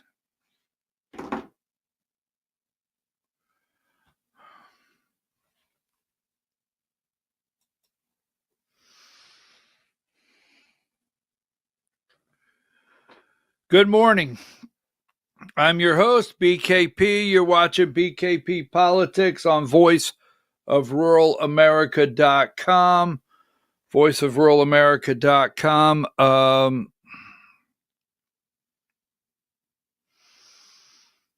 Hi, Diane. Look, number 7. I want to say this before I forget. I don't have time to put it on the screen, but for every one of you for years, for every one of you for absolutely years, tried to tell people about geoengineering, weather patterns, and chemtrails. Thank you for your persistence. Thank you for never quitting, never stopping, knowing one day the truth would come out, altering the direction of storms, geoengineering the hurricanes in Florida, what they have done. So for anyone out there, I just want to say to you, if you spent years of looking up in the sky and trying to tell people chemtrail, what a chemtrail is, what they're doing, and then if you try to tell people about geoengineering weather, and people wanted to hand you a tinfoil hat like you're crazy, thank you for sticking it out and having the courage nonstop. You are owed all the thank you out there across there, America. And I know many of you that have, when I say fought that battle, been called a lot of things. And thank you. The manipulation of weather. Wow. All right. So take that down. I don't have time right now to go into that. A couple things I want to do before the Georgia Hour. I have to get out for the Georgia Hour, and I'm going to give the first 30 minutes. When we come back, this gentleman here has worked nonstop for years. Number 51, his name's Joe Rossi. And I will tell you this. I can't break this down, but this is the first guy. This is actually the first guy in the state of Georgia that actually got Governor Brian Kemp's attention and got his ear to listen about Fulton County. This is a national hero. You have here. I'm not throwing that out lightly. I mean, just to put out hero status, this guy is a patriot. Now, I have the utmost respect for Kevin Moncla. This guy right here, I call it the Joe Rossi Moncla case. We're going to come at 10 o'clock, and I'm going to give him a platform for him. I'm going to get out of the way. And Joe Rossi is going to detail the cover-up that goes all the way up into, well, several areas. He's going to detail the cover-up. I'm going to get out of the way. You don't want to miss it. Fulton County. You keep hearing Democrats know how to rig an election. You keep hearing about Fulton County. Right? Trump just pardoned for potential federal crimes that they may go after patriots for. We have the RICO case. We'll get into it at 10 o'clock. Joe Rossi will be with us. Don't miss it. Because if Fulton County would not have obstructed an investigation using the State Board of Elections, I mean, Ryan Germany, these people, if they would not have obstructed this and allowed the development of this investigation to be made public, well, again, I'm going to let Mr. Rossi tell you all about it and lay out the cover up at 10 o'clock. Now, something I didn't bring up the other night with Democrats. Let me just put this out here. Democrats, I had this just a minute ago. 48. Give me 48 while I'm looking, Diane, because we want to say how much we honor and respect and appreciate the men and women that have worn the uniform, our veterans. So, where is it at? Wait a minute. Where's my Mississippi? Now, the redistricting, we've talked about that. We'll go further into redistricting at a later time. But the redistricting, remember this. At 2030, right, we have another census coming up. And with all the people Joe Biden put into this country, watch what happens to redistricting then.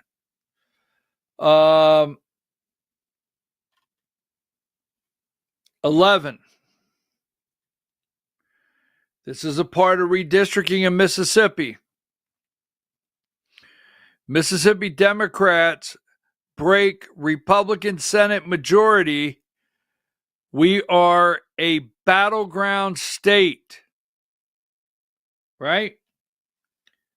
They broke the supermajority the other night in the elections in Mississippi.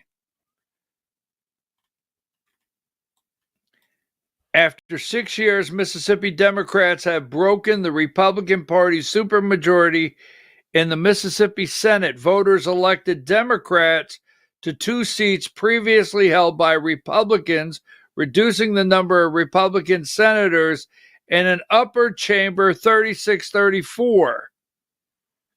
The supermajority has been taken in Mississippi. Give me number 18.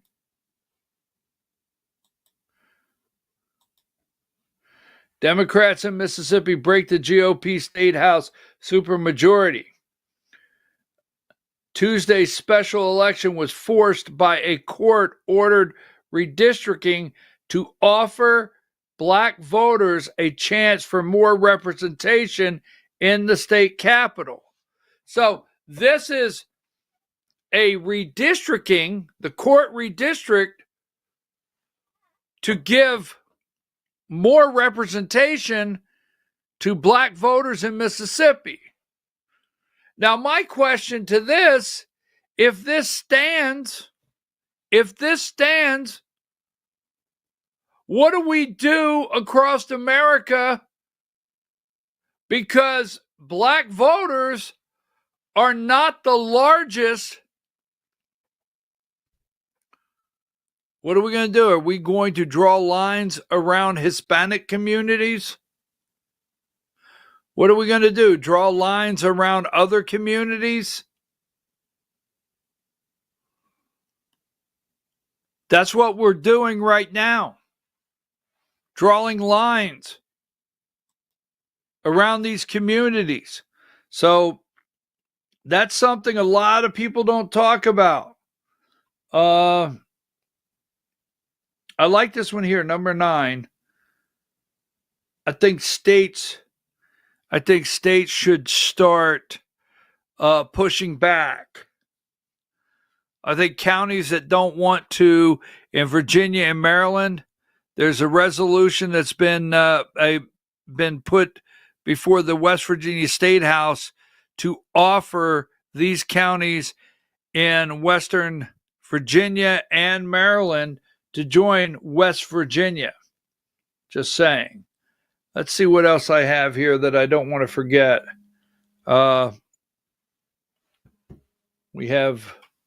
We've talked about the terrorists. I've got that. I've got the Democrats. All right. I'm interested in this 62, and I'll tell you why. I'm wondering what's going to happen to NBC.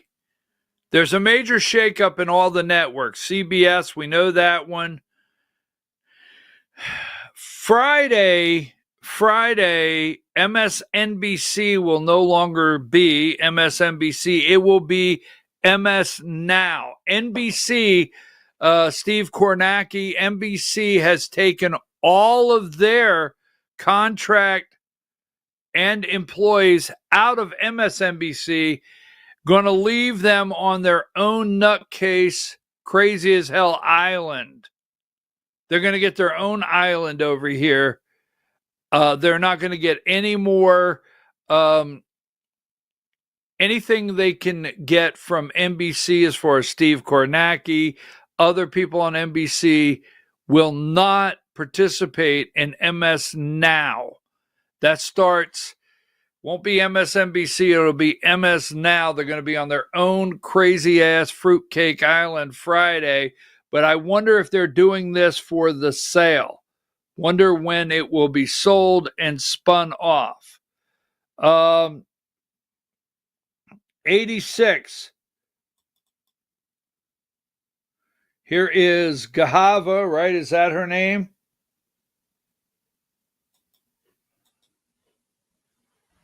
She's going to be sworn in. Is it today or tomorrow? Now, I think it's 217. 217. The Speaker of the House gets to pick what comes to the floor for a vote. So what you see is your member of Congress writes all these, they write these laws and they want to get them on the floor for a vote. They have to play nice with the Speaker of the House, or they don't get their bills on the floor. So you may have a member of Congress, you hear it all the time. I just wrote this bill. I just wrote this bill. And it never goes to the floor for a vote. Well, the way it works is the Speaker of the House gets to set what items come to the floor for a vote, period. That's part of being Speaker of the House. So you have to play nice with the Speaker of the House if you write a law and you want to get it on the floor. The only way to work around that, I think it's 217, it's 218. You have to get a consent letter or something like that, it's called, signed by 218 members. 218 members. that overrides the Speaker of the House. That forces something to the floor for a vote. So the full release of the Epstein file,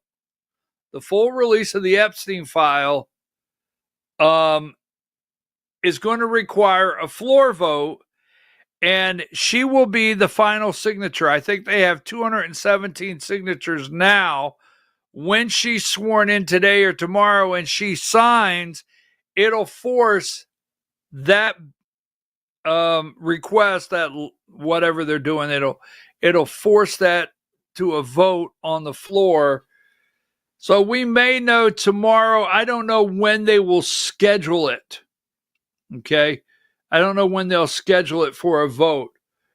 But, all right, folks, let's see. What do I have here before I get to, we have another boat blown up, 74 and then 73. Now I'm beginning to think, the guys and gals that usually float those drugs over here, in the Pacific or wherever it may be, wonder if they're getting danger pay now. 73. I wonder if they're getting danger pay. U.S. strikes 2 more alleged drug boats, pushing death toll to 75.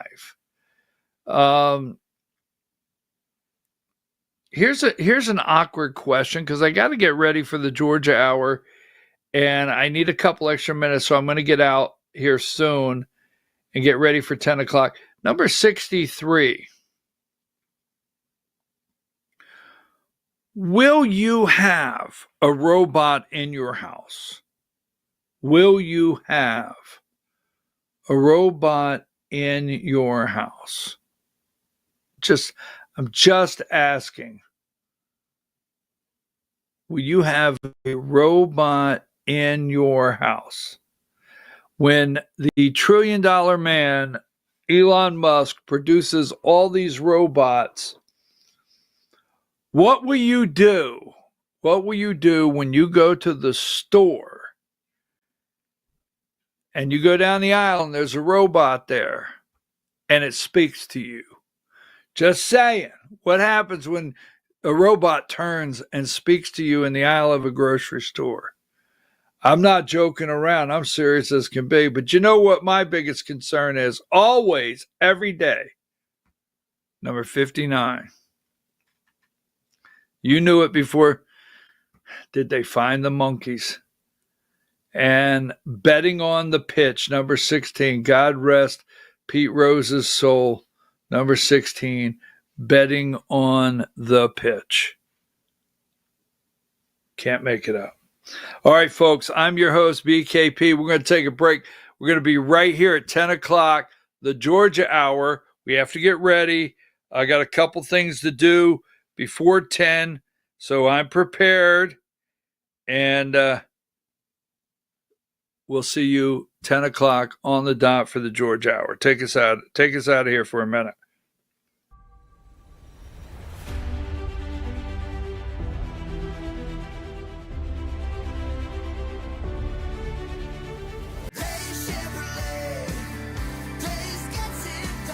Days Chevrolet in Jasper, we're proud because for more than 65 years, we've built a legacy of trust for the families we serve. That's why 80% of our business comes from repeat customers and referrals. When you treat folks as well as we do, word is bound to get around. Days Chevrolet in Jasper, family first since 1959. Days Chevrolet, Days gets it done. Together, let's drive.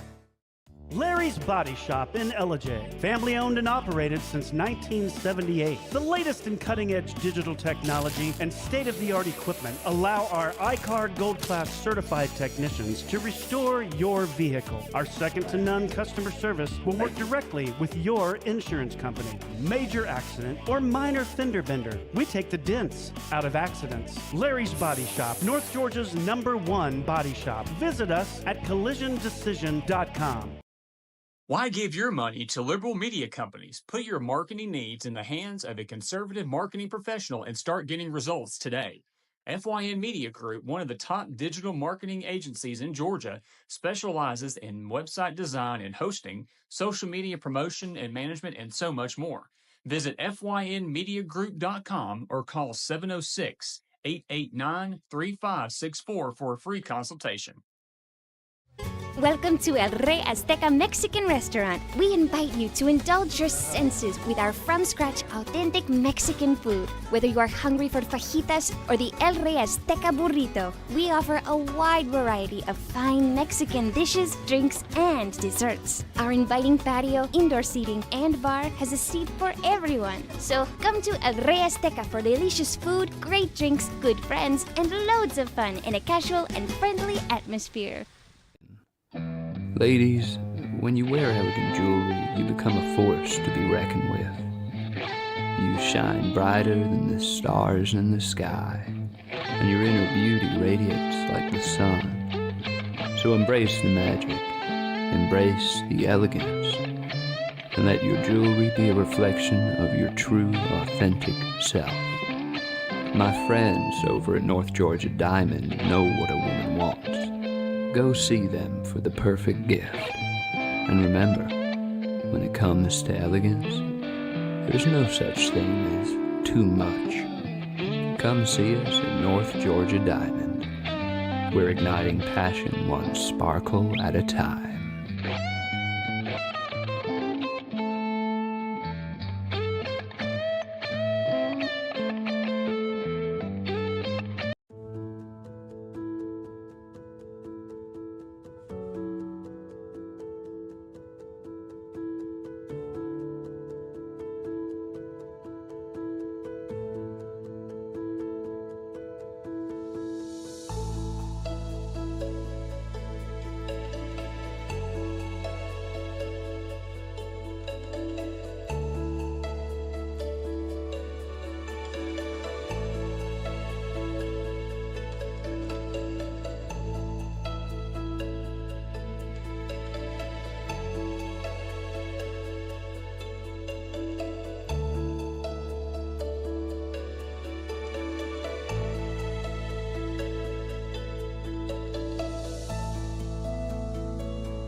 In 1981, Reed Nicholson began selling tires out of an old barn in Mineral Bluff. Little did he know that he had just laid the groundwork for the most trusted names in automotive services in the Blue Ridge area. In 1997, Nicholson Tire Center became what it is today, holding the same values of faith, family, and great customer service. 2 locations to serve you, and the Blue Ridge location is currently expanding to offer fast service and the largest U-Haul provider in Georgia. Nicholson Tire Center, Blue Ridge, and Mineral Bluff.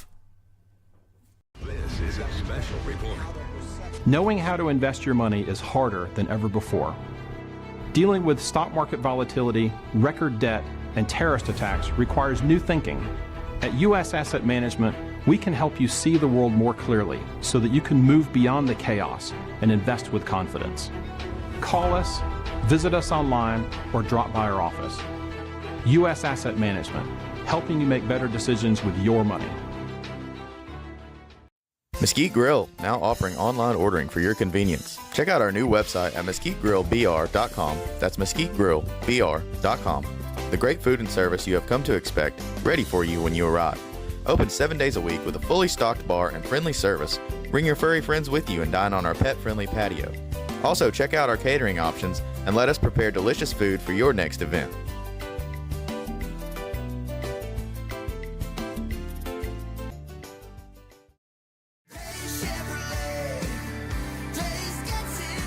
At Dave's Chevrolet in Jasper, we're proud because for more than 65 years, we've built a legacy of trust for the families we serve. That's why 80% of our business comes from repeat customers and referrals. When you treat folks as well as we do, word is bound to get around. Dave's Chevrolet in Jasper, family first since 1959. Together, let's drive. Larry's Body Shop in Ellijay. Family owned and operated since 1978. The latest in cutting-edge digital technology and state-of-the-art equipment allow our iCard Gold Class certified technicians to restore your vehicle. Our second-to-none customer service will work directly with your insurance company. Major accident or minor fender bender. We take the dents out of accidents. Larry's Body Shop, North Georgia's #1 body shop. Visit us at collisiondecision.com. Why give your money to liberal media companies? Put your marketing needs in the hands of a conservative marketing professional and start getting results today. FYN Media Group, one of the top digital marketing agencies in Georgia, specializes in website design and hosting, social media promotion and management, and so much more. Visit FYNmediagroup.com or call 706-889-3564 for a free consultation. Welcome to El Rey Azteca Mexican Restaurant. We invite you to indulge your senses with our from-scratch authentic Mexican food. Whether you are hungry for fajitas or the El Rey Azteca burrito, we offer a wide variety of fine Mexican dishes, drinks, and desserts. Our inviting patio, indoor seating, and bar has a seat for everyone. So come to El Rey Azteca for delicious food, great drinks, good friends, and loads of fun in a casual and friendly atmosphere. Ladies, when you wear elegant jewelry, you become a force to be reckoned with. You shine brighter than the stars in the sky, and your inner beauty radiates like the sun. So embrace the magic, embrace the elegance, and let your jewelry be a reflection of your true, authentic self. My friends over at North Georgia Diamond know what a woman wants. Go see them for the perfect gift. And remember, when it comes to elegance, there's no such thing as too much. Come see us at North Georgia Diamond. We're igniting passion one sparkle at a time.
In 1981, Reed Nicholson began selling tires out of an old barn in Mineral Bluff. Little did he know that he had just laid the groundwork for the most trusted names in automotive services in the Blue Ridge area. In 1997, Nicholson Tire Center became what it is today, holding the same values of faith, family, and great customer service. 2 locations to serve you, and the Blue Ridge location is currently expanding to offer fast service and the largest U-Haul provider in Georgia. Nicholson Tire Center, Blue Ridge, and Mineral Bluff. This is a special report. Knowing how to invest your money is harder than ever before. Dealing with stock market volatility, record debt, and terrorist attacks requires new thinking. At U.S. Asset Management, we can help you see the world more clearly so that you can move beyond the chaos and invest with confidence. Call us, visit us online, or drop by our office. U.S. Asset Management, helping you make better decisions with your money. Mesquite Grill, now offering online ordering for your convenience. Check out our new website at mesquitegrillbr.com. That's mesquitegrillbr.com. The great food and service you have come to expect, ready for you when you arrive. Open 7 days a week with a fully stocked bar and friendly service. Bring your furry friends with you and dine on our pet-friendly patio. Also, check out our catering options and let us prepare delicious food for your next event.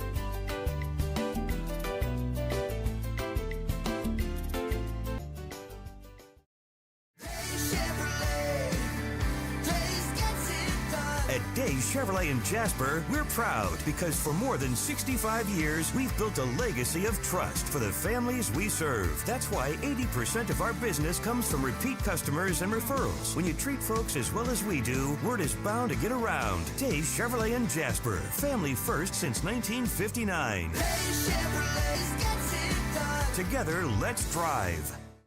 Larry's Body Shop in Ellijay. Family owned and operated since 1978. The latest in cutting-edge digital technology and state-of-the-art equipment allow our iCard Gold Class certified technicians to restore your vehicle. Our second-to-none customer service will work directly with your insurance company. Major accident or minor fender bender. We take the dents out of accidents. Larry's Body Shop, North Georgia's #1 body shop. Visit us at collisiondecision.com.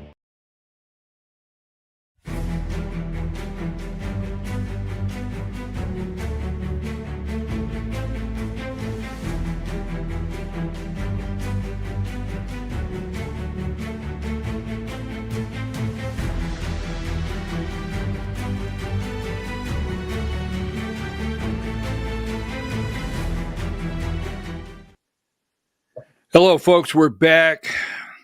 We want to welcome you 11/11/2025 to the Georgia Hour.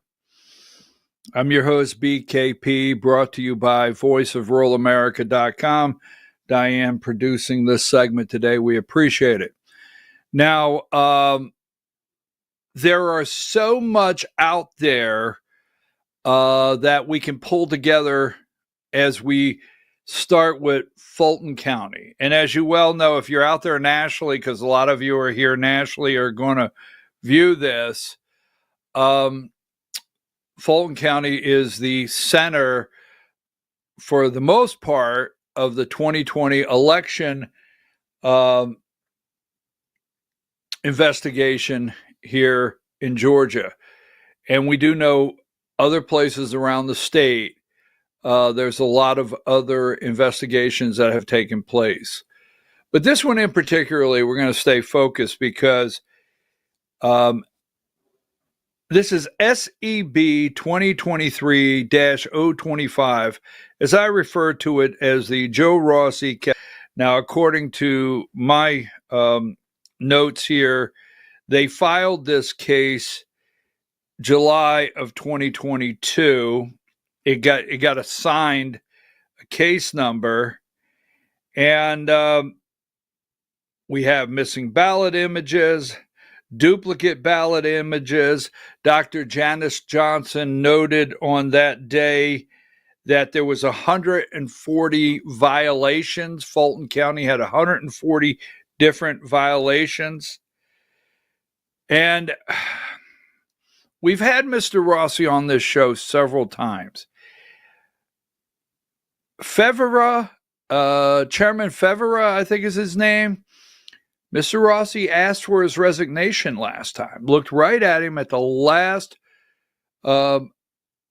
Georgia State Board of Election meeting and asked for his resignation and explained in great detail. After that, I had a conversation with Mr. Rossi. We've talked all along this case, and I've been following it. The cover-up all along and what's taken place. And that's what's very important here that we do not just overlook is the cover-up that's taken place. And I'm going to let him explain that to you. He has it in order here for me. I've studied it. Let me bring in now Mr. Joe Rossi. Mr. Rossi, how are you today?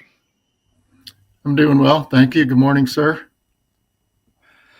All right. So I'm gonna allow you to start. And what I mean by that is you to take off because we've had so many discussions. Now we've got a lot of things laying on the field right now. We have a RICO case in Fulton County that is under Judge McAvee, the Superior Court judge at Fulton County. The prosecuting attorney's counsel has until November 14th, this Friday, to put that case into another district or it's going to be dissolved, right? We have the Department of Justice, the Civil Rights Division, Harmeed Dillon, wrote a letter concerning the State Board of Election. The State Board of Election asked for all the help they can get where this case is concerned in Fulton County, and the Department of Justice has stepped in.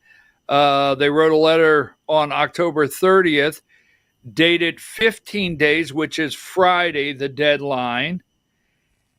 At the last State Board of Elections meeting, you highlighted Rick Jeffries, a text message on 5/7/24 of 2024, and I'll let you go into the detail. First of all, why did you ask for the chairman's resignation?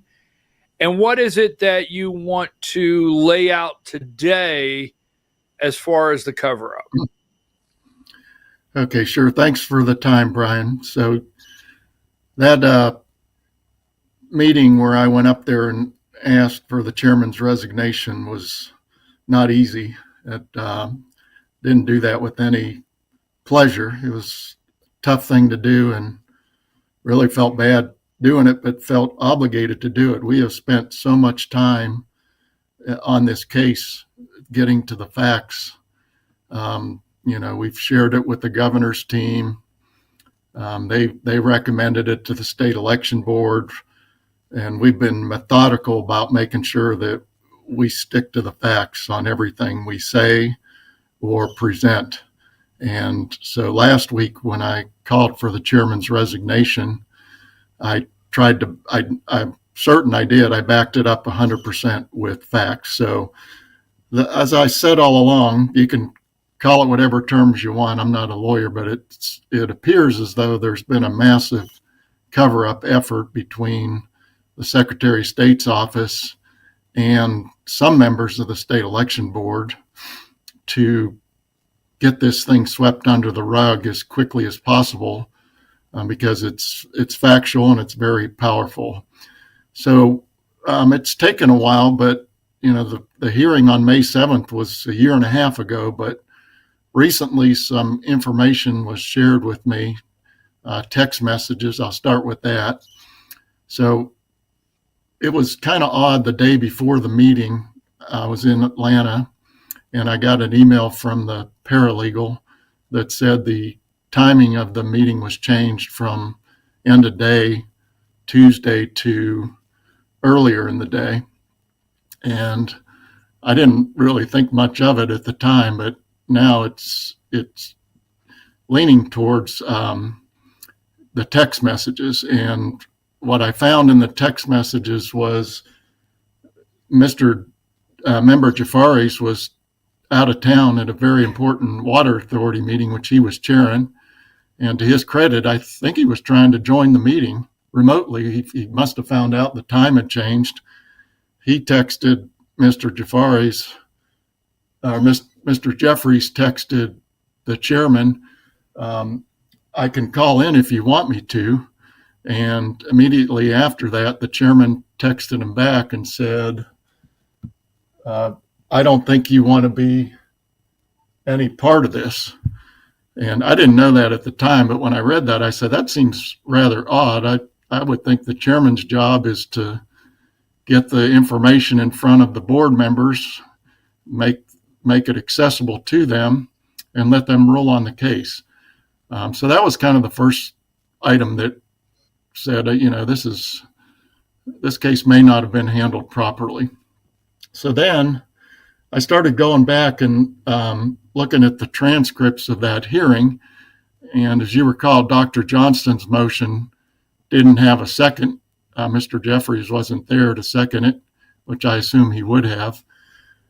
And the Lindsay resolution, as I call it, motion passed. And I read the transcript several times. And the first thing he says before he introduced his motion, he says, I've been in discussions with the Secretary of State's office and Fulton. And again, I'm not familiar with these processes, so at the time I didn't really think much of it. But the more I thought about it, it seemed rather odd to me that he would be coming up with a settlement agreement with Fulton and the Secretary of State's office even before the hearing took place and the evidence was presented. So that was kind of another point that said something doesn't feel right in terms of how this case was handled. And I don't know if the chairman was involved in that prearranged meeting or not. What I do think, now that I've seen that, is Lindsay was sitting right to his right when he said that. And if he was involved, that's bad. But even if he wasn't involved, you would have think that the chairman would have said, hey, hold on a minute. You mean you've got a settlement agreement reached before the hearing?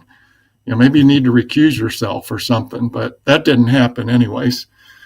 So there's an important date in that resolution. It was a letter of reprimand, which was important. But more importantly, Mr. Lindsay stated 4 times as he was proposing that motion that a monitoring team must be agreed to between the parties, Secretary of State's office, Fulton County, and the state election board by the next meeting, July 9th. And he repeats that July date 4 times before he presents the motion. So that's really, really important.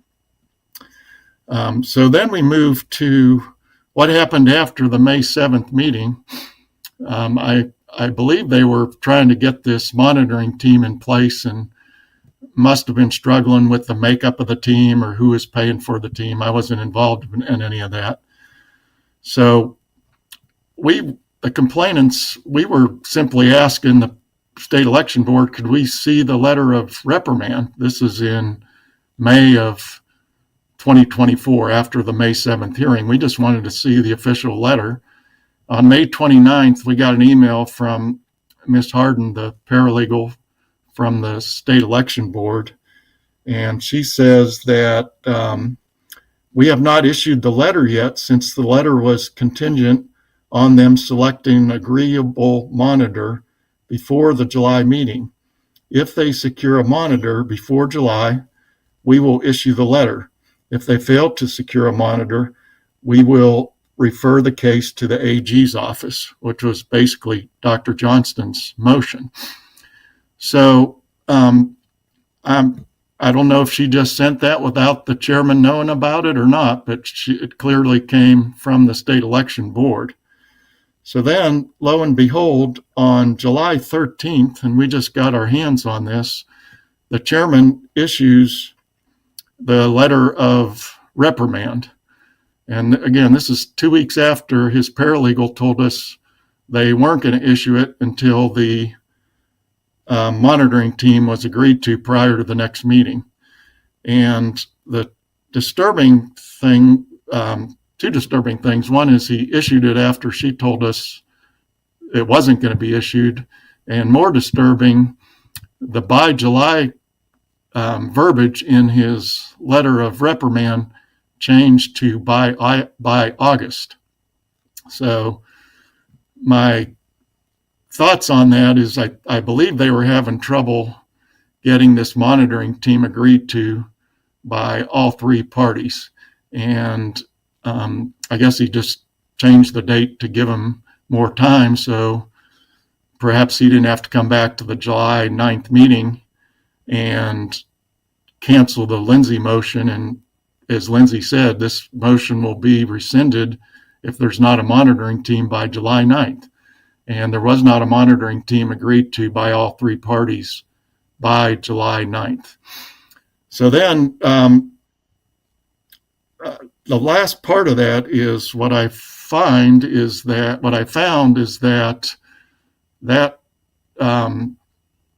letter of reprimand issued on June 13th by the chairman, which altered the deadline date from July to August, apparently was not run by the board members.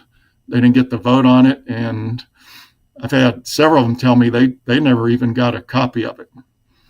So, this all leads to, a very serious case. It's at the Department of Justice level, and it doesn't seem like it was handled professionally by the Secretary of State's office nor the state election board.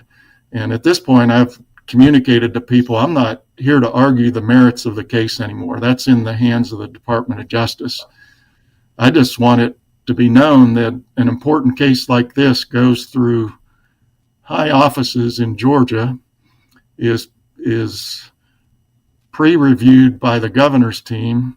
The governor asked the state election board to look into it, and this is how a case is handled. It just doesn't seem right that can happen. So that's where we are. Let me ask you a couple questions on that, because I made some notes earlier today, and I've made notes throughout, the past several weeks. Now that passed on 5/7/24, and that's Lindsay's motion. Do you recall? I didn't write that down. Do you recall the motion Dr. Janice Johnston made? This is the same day that there was a claim they closed this case. This case had been closed. And this was the closure of the case, according to them. Do you recall what Dr. Janice Johnston's motion was that day that failed? Yeah, she had multiple motions, but the gist of it, she wanted to refer it to the Attorney General's office, not a letter of reprimand, but refer it to the Attorney General's office for further investigation. And then I think another one of her motions came up was to refer it to the Attorney General's office and also implement a monitoring team. Those are the two of the ones that I recall. All right, I wanted you to say that, because now, watching that day, and I wanted you, it's very vital because here we are now, and most of America, not just Joe, not just Georgia, most of America has got their eye on this, and they're like, well, wait a minute, could the Attorney General do something? Can this office do something? Can this person, where are we at here on this, and what's the difficulty?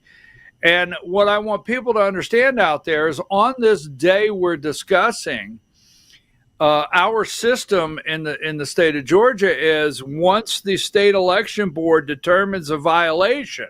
Now, keep in mind, the violations have been determined. I've got down 140 violations, duplicate ballots, missing images. The violations were determined already by the state election board. And correct me if I'm wrong. It was, what do we do now? And what they said was, okay, we'll just reprimand. We'll slap Fulton County.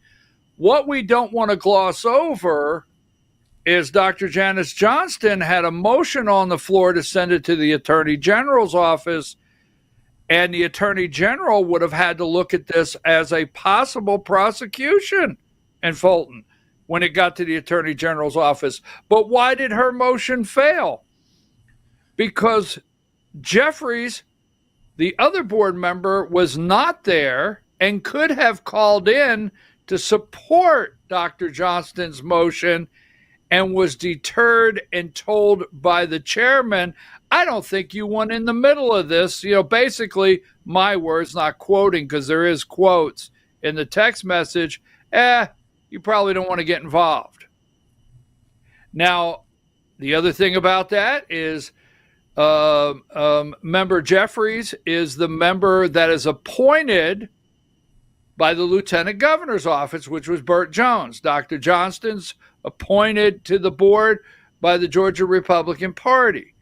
So her motion failed. I mean, Joe, I just can't say her motion failed. Her motion failing is a direct tie to that text message and her not having support. Because if she has that support by the other member calling in, this goes a whole different direction. It goes to the Attorney General's office. Yeah, I can't say for sure. I'm assuming that Mr. Member Jeffries would have seconded the motion. Right. Even at that point, Brian, I can't say for sure that it may have ended up still in a 2-2 vote. So I can't say how it would have turned out, but it got stopped, put it that way. Okay, I can agree with you 100%. We can't determine what the vote would have been, right. But it was definitely, because I remember watching it, and I'll put it like this, it was definitely hanging Dr. Johnston out there basically all by herself. So would they have gotten a third vote? I don't know. And I agree with you there, but part of this is very important is Dr. Johnston's motions were to send it to the Attorney General. Now, Lindsay, because I have it up here, Lindsay says we're gonna do a letter of reprimand.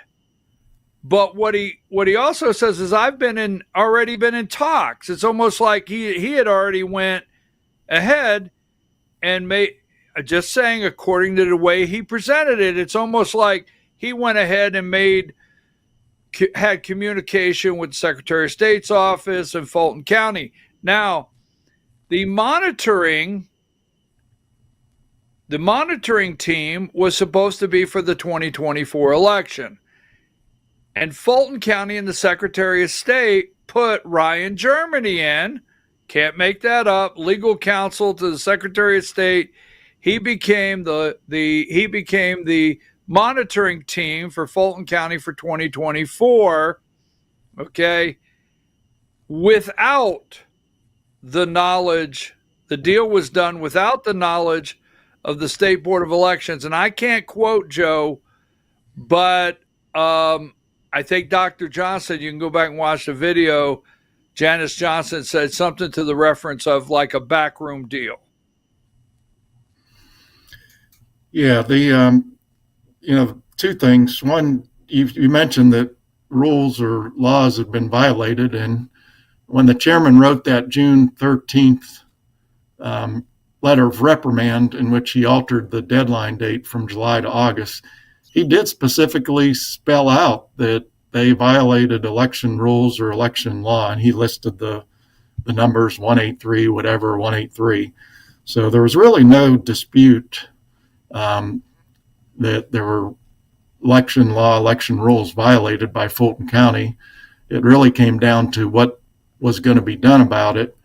And that's where I am troubled by the way it was handled, because I don't think they could dispute the evidence at that point. It was a all-out effort to get it swept under the rug as quickly as possible, with as little damage as possible to several of the state entities, or to Fulton County, state election board, and the Secretary of State's office. So that's that's what's most troubling is, you have a real important case, and you expect the facts to present themselves to fall where they are, but you expect a fair management of the process, and it doesn't seem like it was done properly.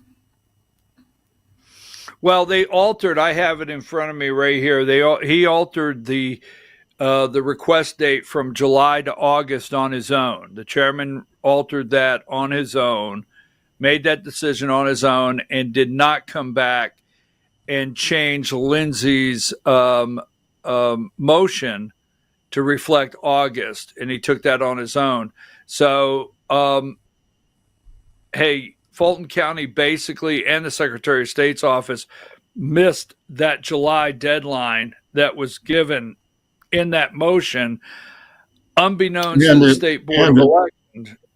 Yeah, and it was never agreed to by the state election board. So, exactly, you could have the respondent, say, okay, I'll agree, that's fine, but they're the respondent. But the real governing entity that was supposed to, from which the motion came, was really they really had to approve it, and they never did approve it. So it wouldn't have passed the Lindsay motion, because he specifically said all three entities have to come to agreement on the monitoring team by July 9th.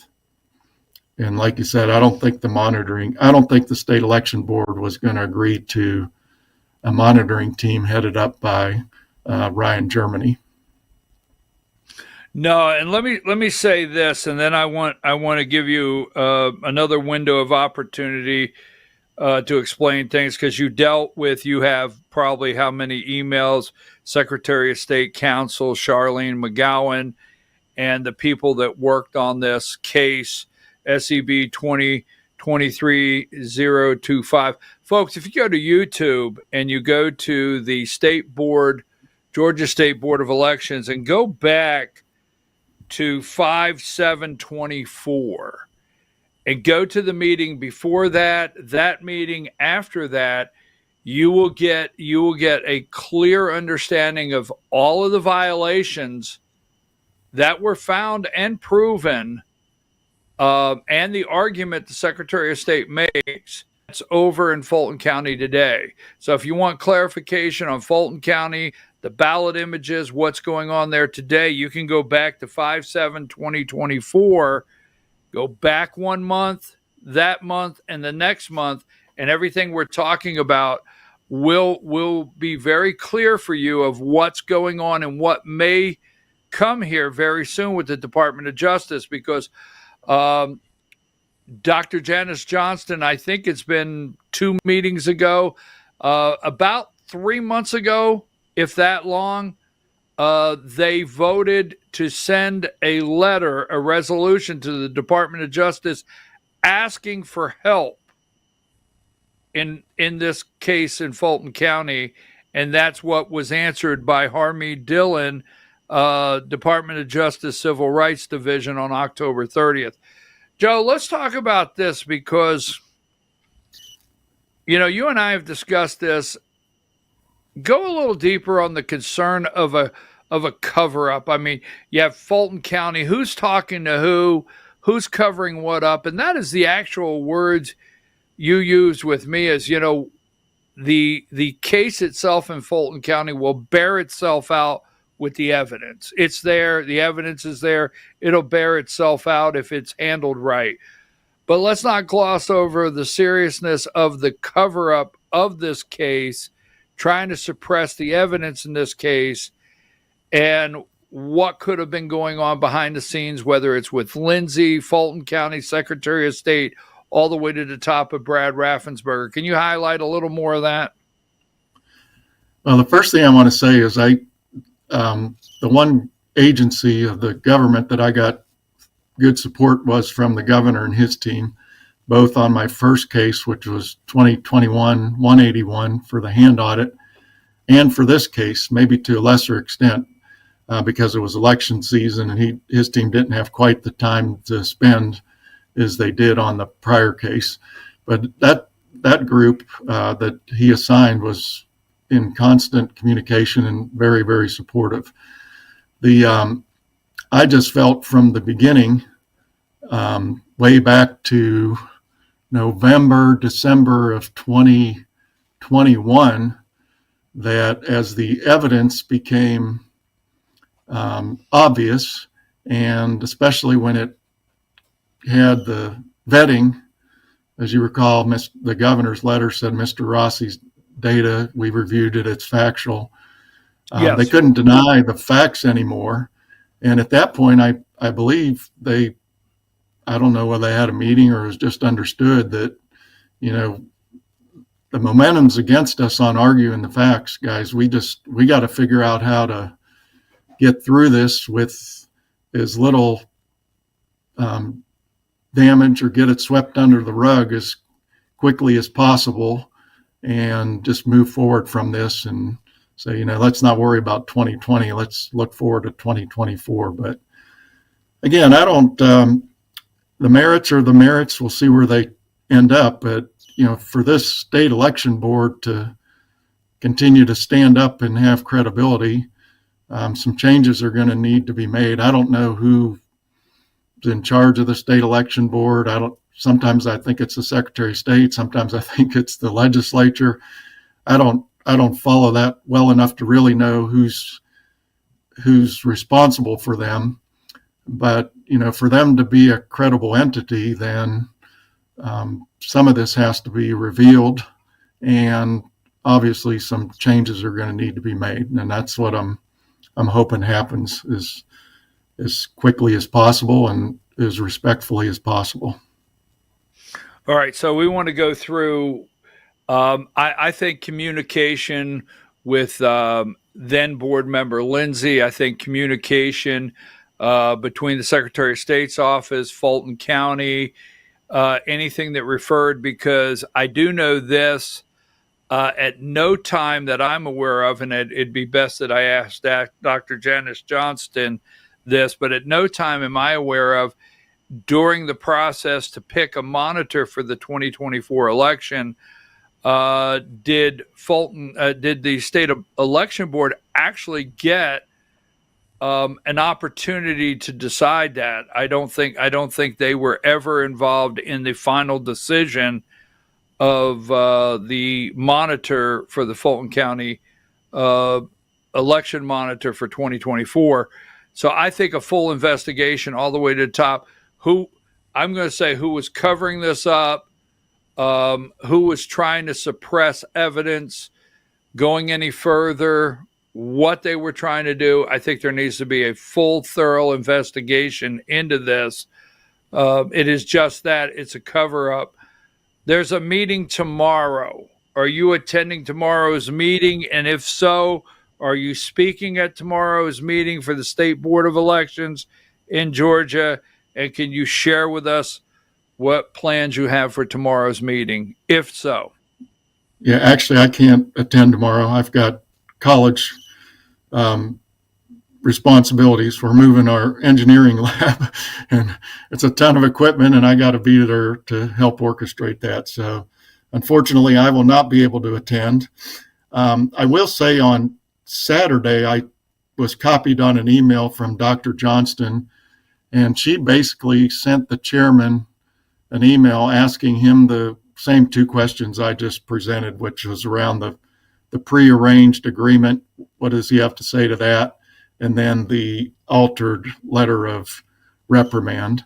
So I have not heard back on a response from him, but I'm assuming that will come up, and I'm continuing to ask the board to answer the basic questions of, is a prearranged meeting with the respondent to reach an agreement, is that permissible? Number two, is it permissible for the chairman to issue a letter of reprimand after his paralegal says he's not going to, with an altered date? And is it permissible to issue that letter of reprimand without the other members of the board being, with the altered date, being involved in it? So I have presented those 3 questions to the board, and hopefully I'll get a timely response on those 3 questions. Well, as you said, the governor's office did not deny your evidence. In fact, it's a letter where his office actually asked the Board of Elections to take what you have and review it. And I think it says in there not to, I don't want to mess up the governor's letter, but it's something to the reference of, we've reviewed this and, he has something you need to look at. And then it comes down to a reprimand. I mean, what Fulton County did, it was actually, it was shocking that day when people were watching that it didn't go to the Attorney General's office. I mean, there's people that have voting violations in the state all the time that get referred over to the Attorney General's office, and the violations there at Fulton County did not get sent over to the Attorney General's office. That would have been a big tipping point in this entire case. You did ask for his resignation. We'll leave it there. Have you heard from him, or did he just ignore? I know there was yourself and 2 others that I know of that asked him to resign that day, the chairman of the state election board. Did anyone answer you? Did he make any comment, or just pass by, gloss over it? He responded that he was not going to resign.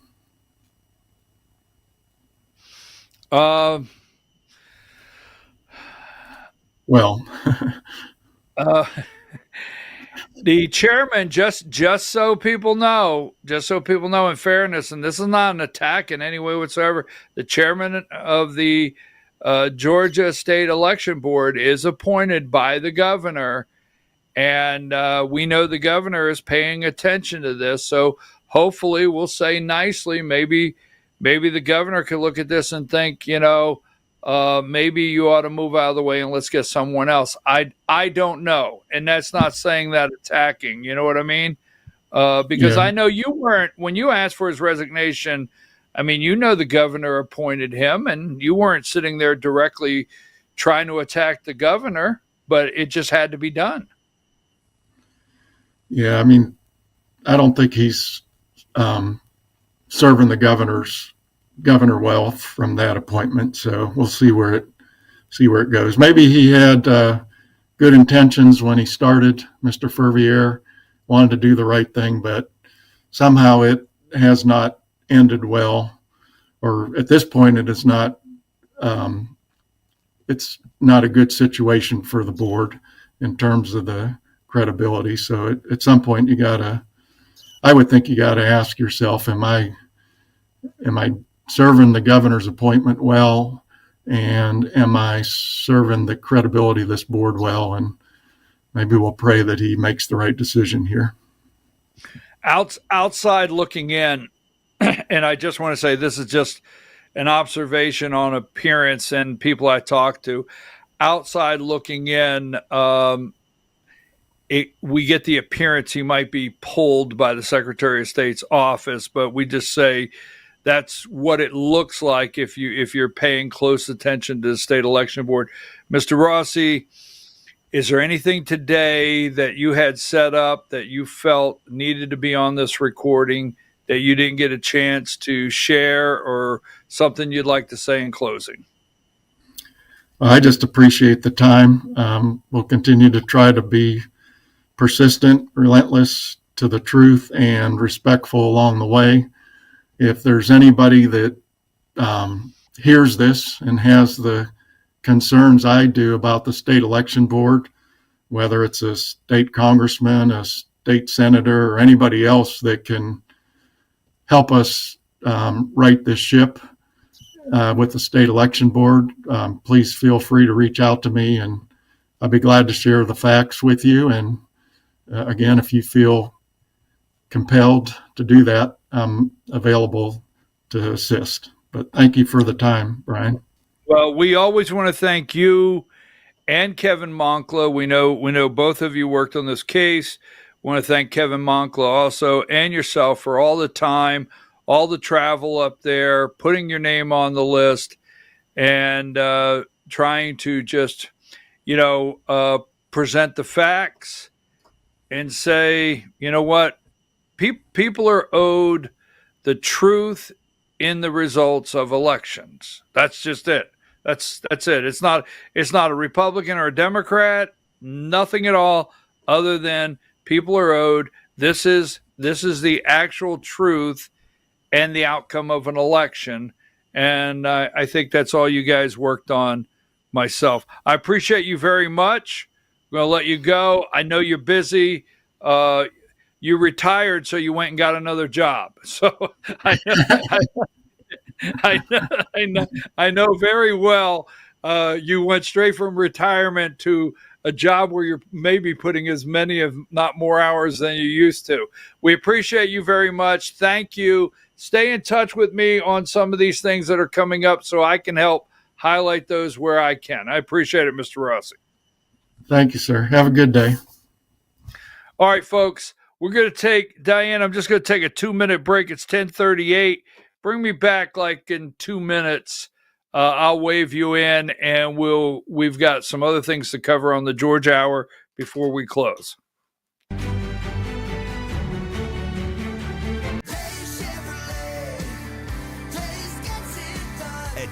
Chevrolet in Jasper, we're proud because for more than 65 years, we've built a legacy of trust for the families we serve. That's why 80% of our business comes from repeat customers and referrals. When you treat folks as well as we do, word is bound to get around. Dave's Chevrolet in Jasper, family first since 1959. Together, let's drive. Larry's Body Shop in Ellijay. Family owned and operated since 1978. The latest in cutting-edge digital technology and state-of-the-art equipment allow our iCard Gold Class certified technicians to restore your vehicle. Our second-to-none customer service will work directly with your insurance company. Major accident or minor fender bender. We take the dents out of accidents. Larry's Body Shop, North Georgia's #1 body shop. Visit us at collisiondecision.com. Why give your money to liberal media companies? Put your marketing needs in the hands of a conservative marketing professional and start getting results today. FYN Media Group, one of the top digital marketing agencies in Georgia, specializes in website design and hosting, social media promotion and management, and so much more. Visit FYNmediagroup.com or call 706-889-3564 for a free consultation. Welcome to El Rey Azteca Mexican Restaurant. We invite you to indulge your senses with our from-scratch authentic Mexican food. Whether you are hungry for fajitas or the El Rey Azteca burrito, we offer a wide variety of fine Mexican dishes, drinks, and desserts. Our inviting patio, indoor seating, and bar has a seat for everyone. So come to El Rey Azteca for delicious food, great drinks, good friends, and loads of fun in a casual and friendly atmosphere. Ladies, when you wear elegant jewelry, you become a force to be reckoned with. You shine brighter than the stars in the sky, and your inner beauty radiates like the sun. So embrace the magic, embrace the elegance, and let your jewelry be a reflection of your true, authentic self. My friends over at North Georgia Diamond know what a woman wants. Go see them for the perfect gift.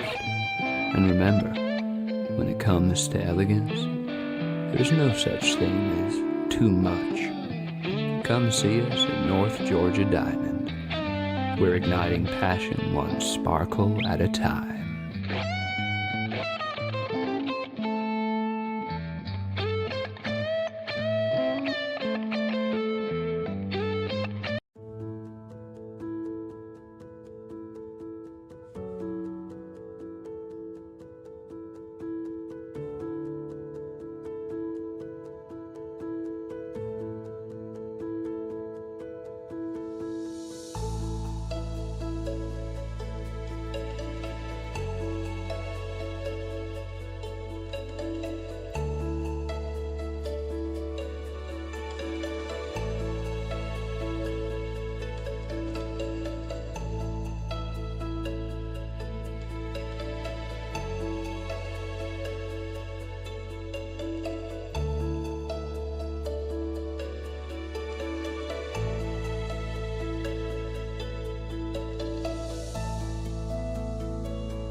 In 1981, Reed Nicholson began selling tires out of an old barn in Mineral Bluff. Little did he know that he had just laid the groundwork for the most trusted names in automotive services in the Blue Ridge area. In 1997, Nicholson Tire Center became what it is today, holding the same values of faith, family, and great customer service. 2 locations to serve you, and the Blue Ridge location is currently expanding to offer fast service and the largest U-Haul provider in Georgia. Nicholson Tire Center, Blue Ridge, and Mineral Bluff.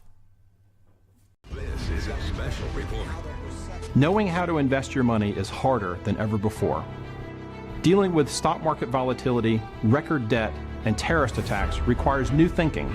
At U.S. Asset Management, we can help you see the world more clearly so that you can move beyond the chaos and invest with confidence. Call us, visit us online, or drop by our office. U.S. Asset Management, helping you make better decisions with your money. Mesquite Grill, now offering online ordering for your convenience. Check out our new website at mesquitegrillbr.com. That's mesquitegrillbr.com. The great food and service you have come to expect, ready for you when you arrive. Open 7 days a week with a fully stocked bar and friendly service. Bring your furry friends with you and dine on our pet-friendly patio. Also, check out our catering options and let us prepare delicious food for your next event.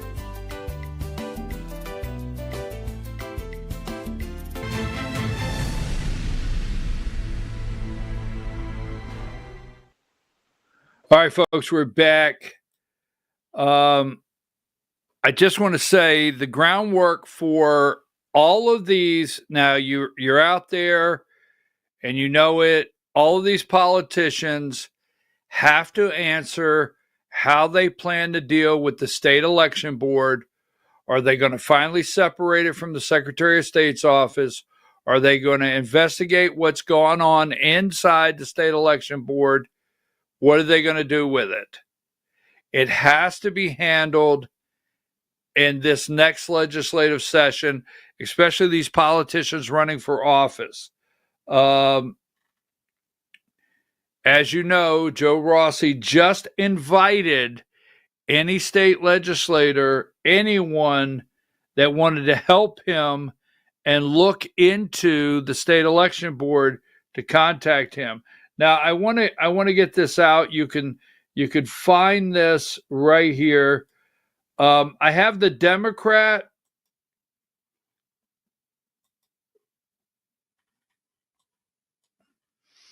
Give me number 49. This is the GOP priority relief for taxpayers. All right. This is John Burns, Speaker of the House, Georgia House. Republicans are busy preparing another successful legislative session under the Gold Dome, where our focus will remain on delivering meaningful results on the issues that matter most to the people of the great state, including continued tax relief. This past year alone, House Republicans passed measures that returned more than $1 billion directly to hardworking Georgian taxpayers through one-time special tax refunds. So they are going to talk about property tax. Was it HB or SB 518? What was it? Was it an HB or an SB?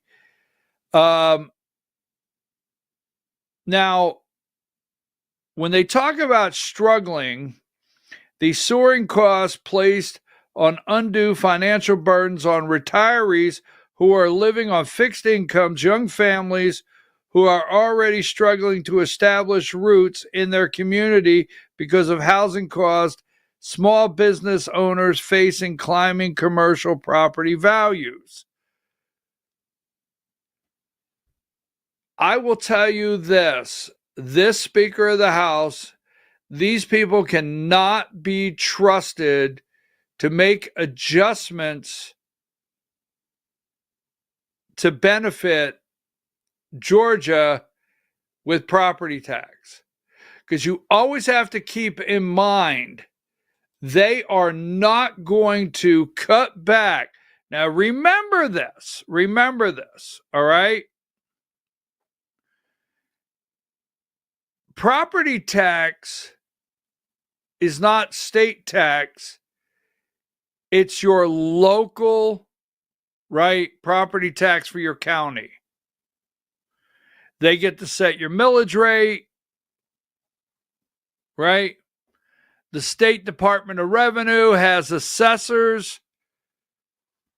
Yes, keep in mind, property tax relief involves assessments on your property. Every county has a big office of nothing but assessors that come out and assess your property. They have to reassess the entire county every 3 years. They do a third every year of properties for the digest. That's what sets the values. And then the commissioners take that and set the millage rate, and you got a property tax. Now, these people right here cannot talk property tax without making some kind of adjustment that doesn't upset the apple cart in the counties with the commissioners. That's right. They can't do that. So if an adjustment's made on property tax that would benefit you, they have to give the county an opportunity to get the money back some way. They're not giving you your money back. End of story. So I don't trust them. We'll talk more about this right here tomorrow when we have a full hour. Now, that being said, we have a special election. I want to show you that one down here in Cherokee County. I've got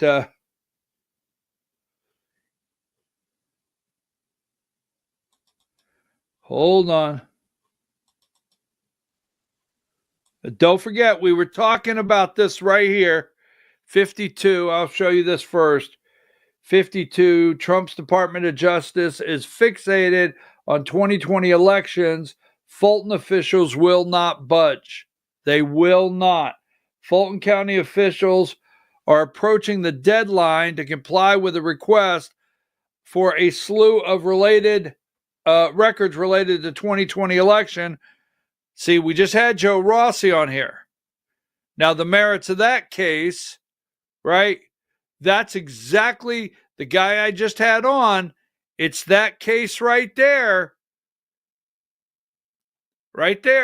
that Harmeet Dillon, remember the the state election board requested the Department of Justice help. That would be this Friday. That's the deadline, this Friday. Fulton County doesn't care, right? Fulton County Commissioner Rob, I call him Ron, sorry about that, Rob Pitts, said the county has complied with the law regarding the 2020 election, and there's nothing else to be done.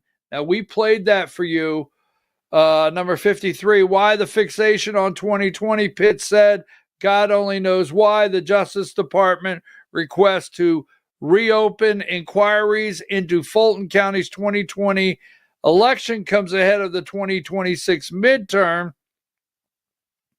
where the Trump administration can compel local election officials to revisit a contest scrutinized by investigators numerous times. So this is the case right here, SEB 2023-025, the man I had on earlier that went to the Department of Justice. Harmeet Dillon sent a letter. They have till Friday. Now, they don't care, but they have until Friday. So we're in wait and see, right? Wait and see what ends up happening Friday. Give me number 56. There's a special election that's being held in Cherokee County. Reported this is it was really, really sad. Representative here. Hold on, I got pictures everywhere. Mandy Bollinger, right? Bollinger, State Representative Mandy Bollinger of House District 23. She died in October She covers Canton and unincorporated parts of Cherokee County. So we have, I have to call you back there. We have,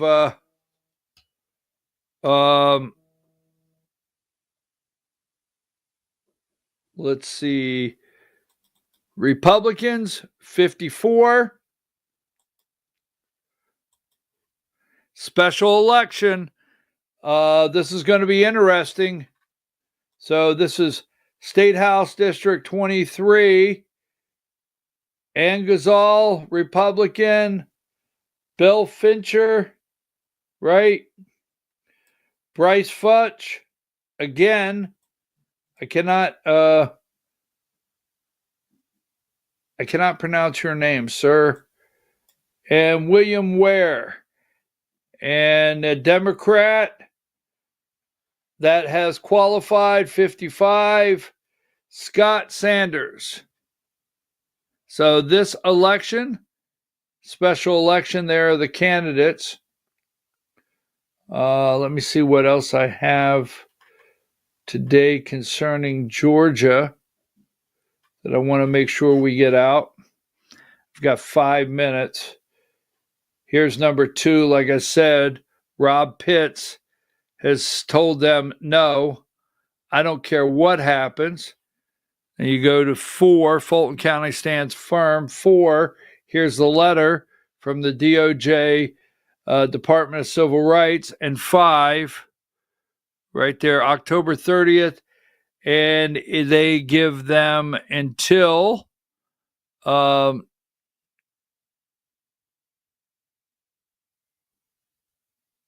let's see, 15 days. That means Friday. This one is troubling to me. We'll have more on this tomorrow. Number 22.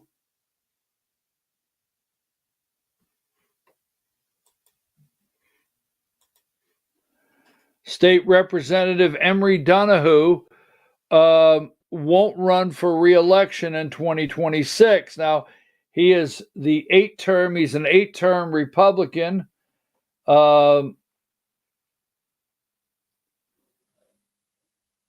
His seat in Gainesville, near Gainesville, what's the one guy that ran for Public Service Commission? Tim Echols. Is that who he was? Tim Echols. It's reported he may run for this seat. Tim Echols may step up and run for this seat. So I don't have really much more on Georgia today that I can get into. Let's just remind everybody. Give me I'm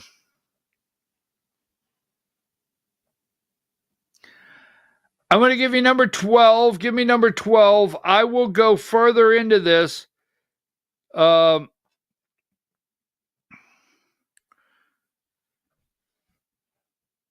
need to look for my glasses. Now, we talked about this yesterday. Georgia judge rejects mystery GOP loyalty test. And this is on Catoosa County. I'm not going to say it. It's going to upset you. We're gonna have more to say on this later in the week. Today's Tuesday. Hopefully by the end of the week.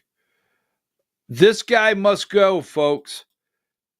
Number 17. This is, to me, in my opinion, the text messages I read are very serious. I get text messages. If he wants to come on the show and deny the text messages, or he wants to tell me why he uses foul language and why he threatens people, and according to the text messages, if I take the text messages, I don't even put them up. They're that scary of some of the statements this man makes. And not quote, but referencing basically having politicians in his back pocket, having the power to have things done to people, what he would do to people. Now, I'm not putting those up as quotes, but I could show you the text messages. He knows they're out there. This is, to me, my opinion, a very dangerous man that the Georgia GOP needs to distance themselves. That's Dennis What the Fudge, ASAP. All right, folks.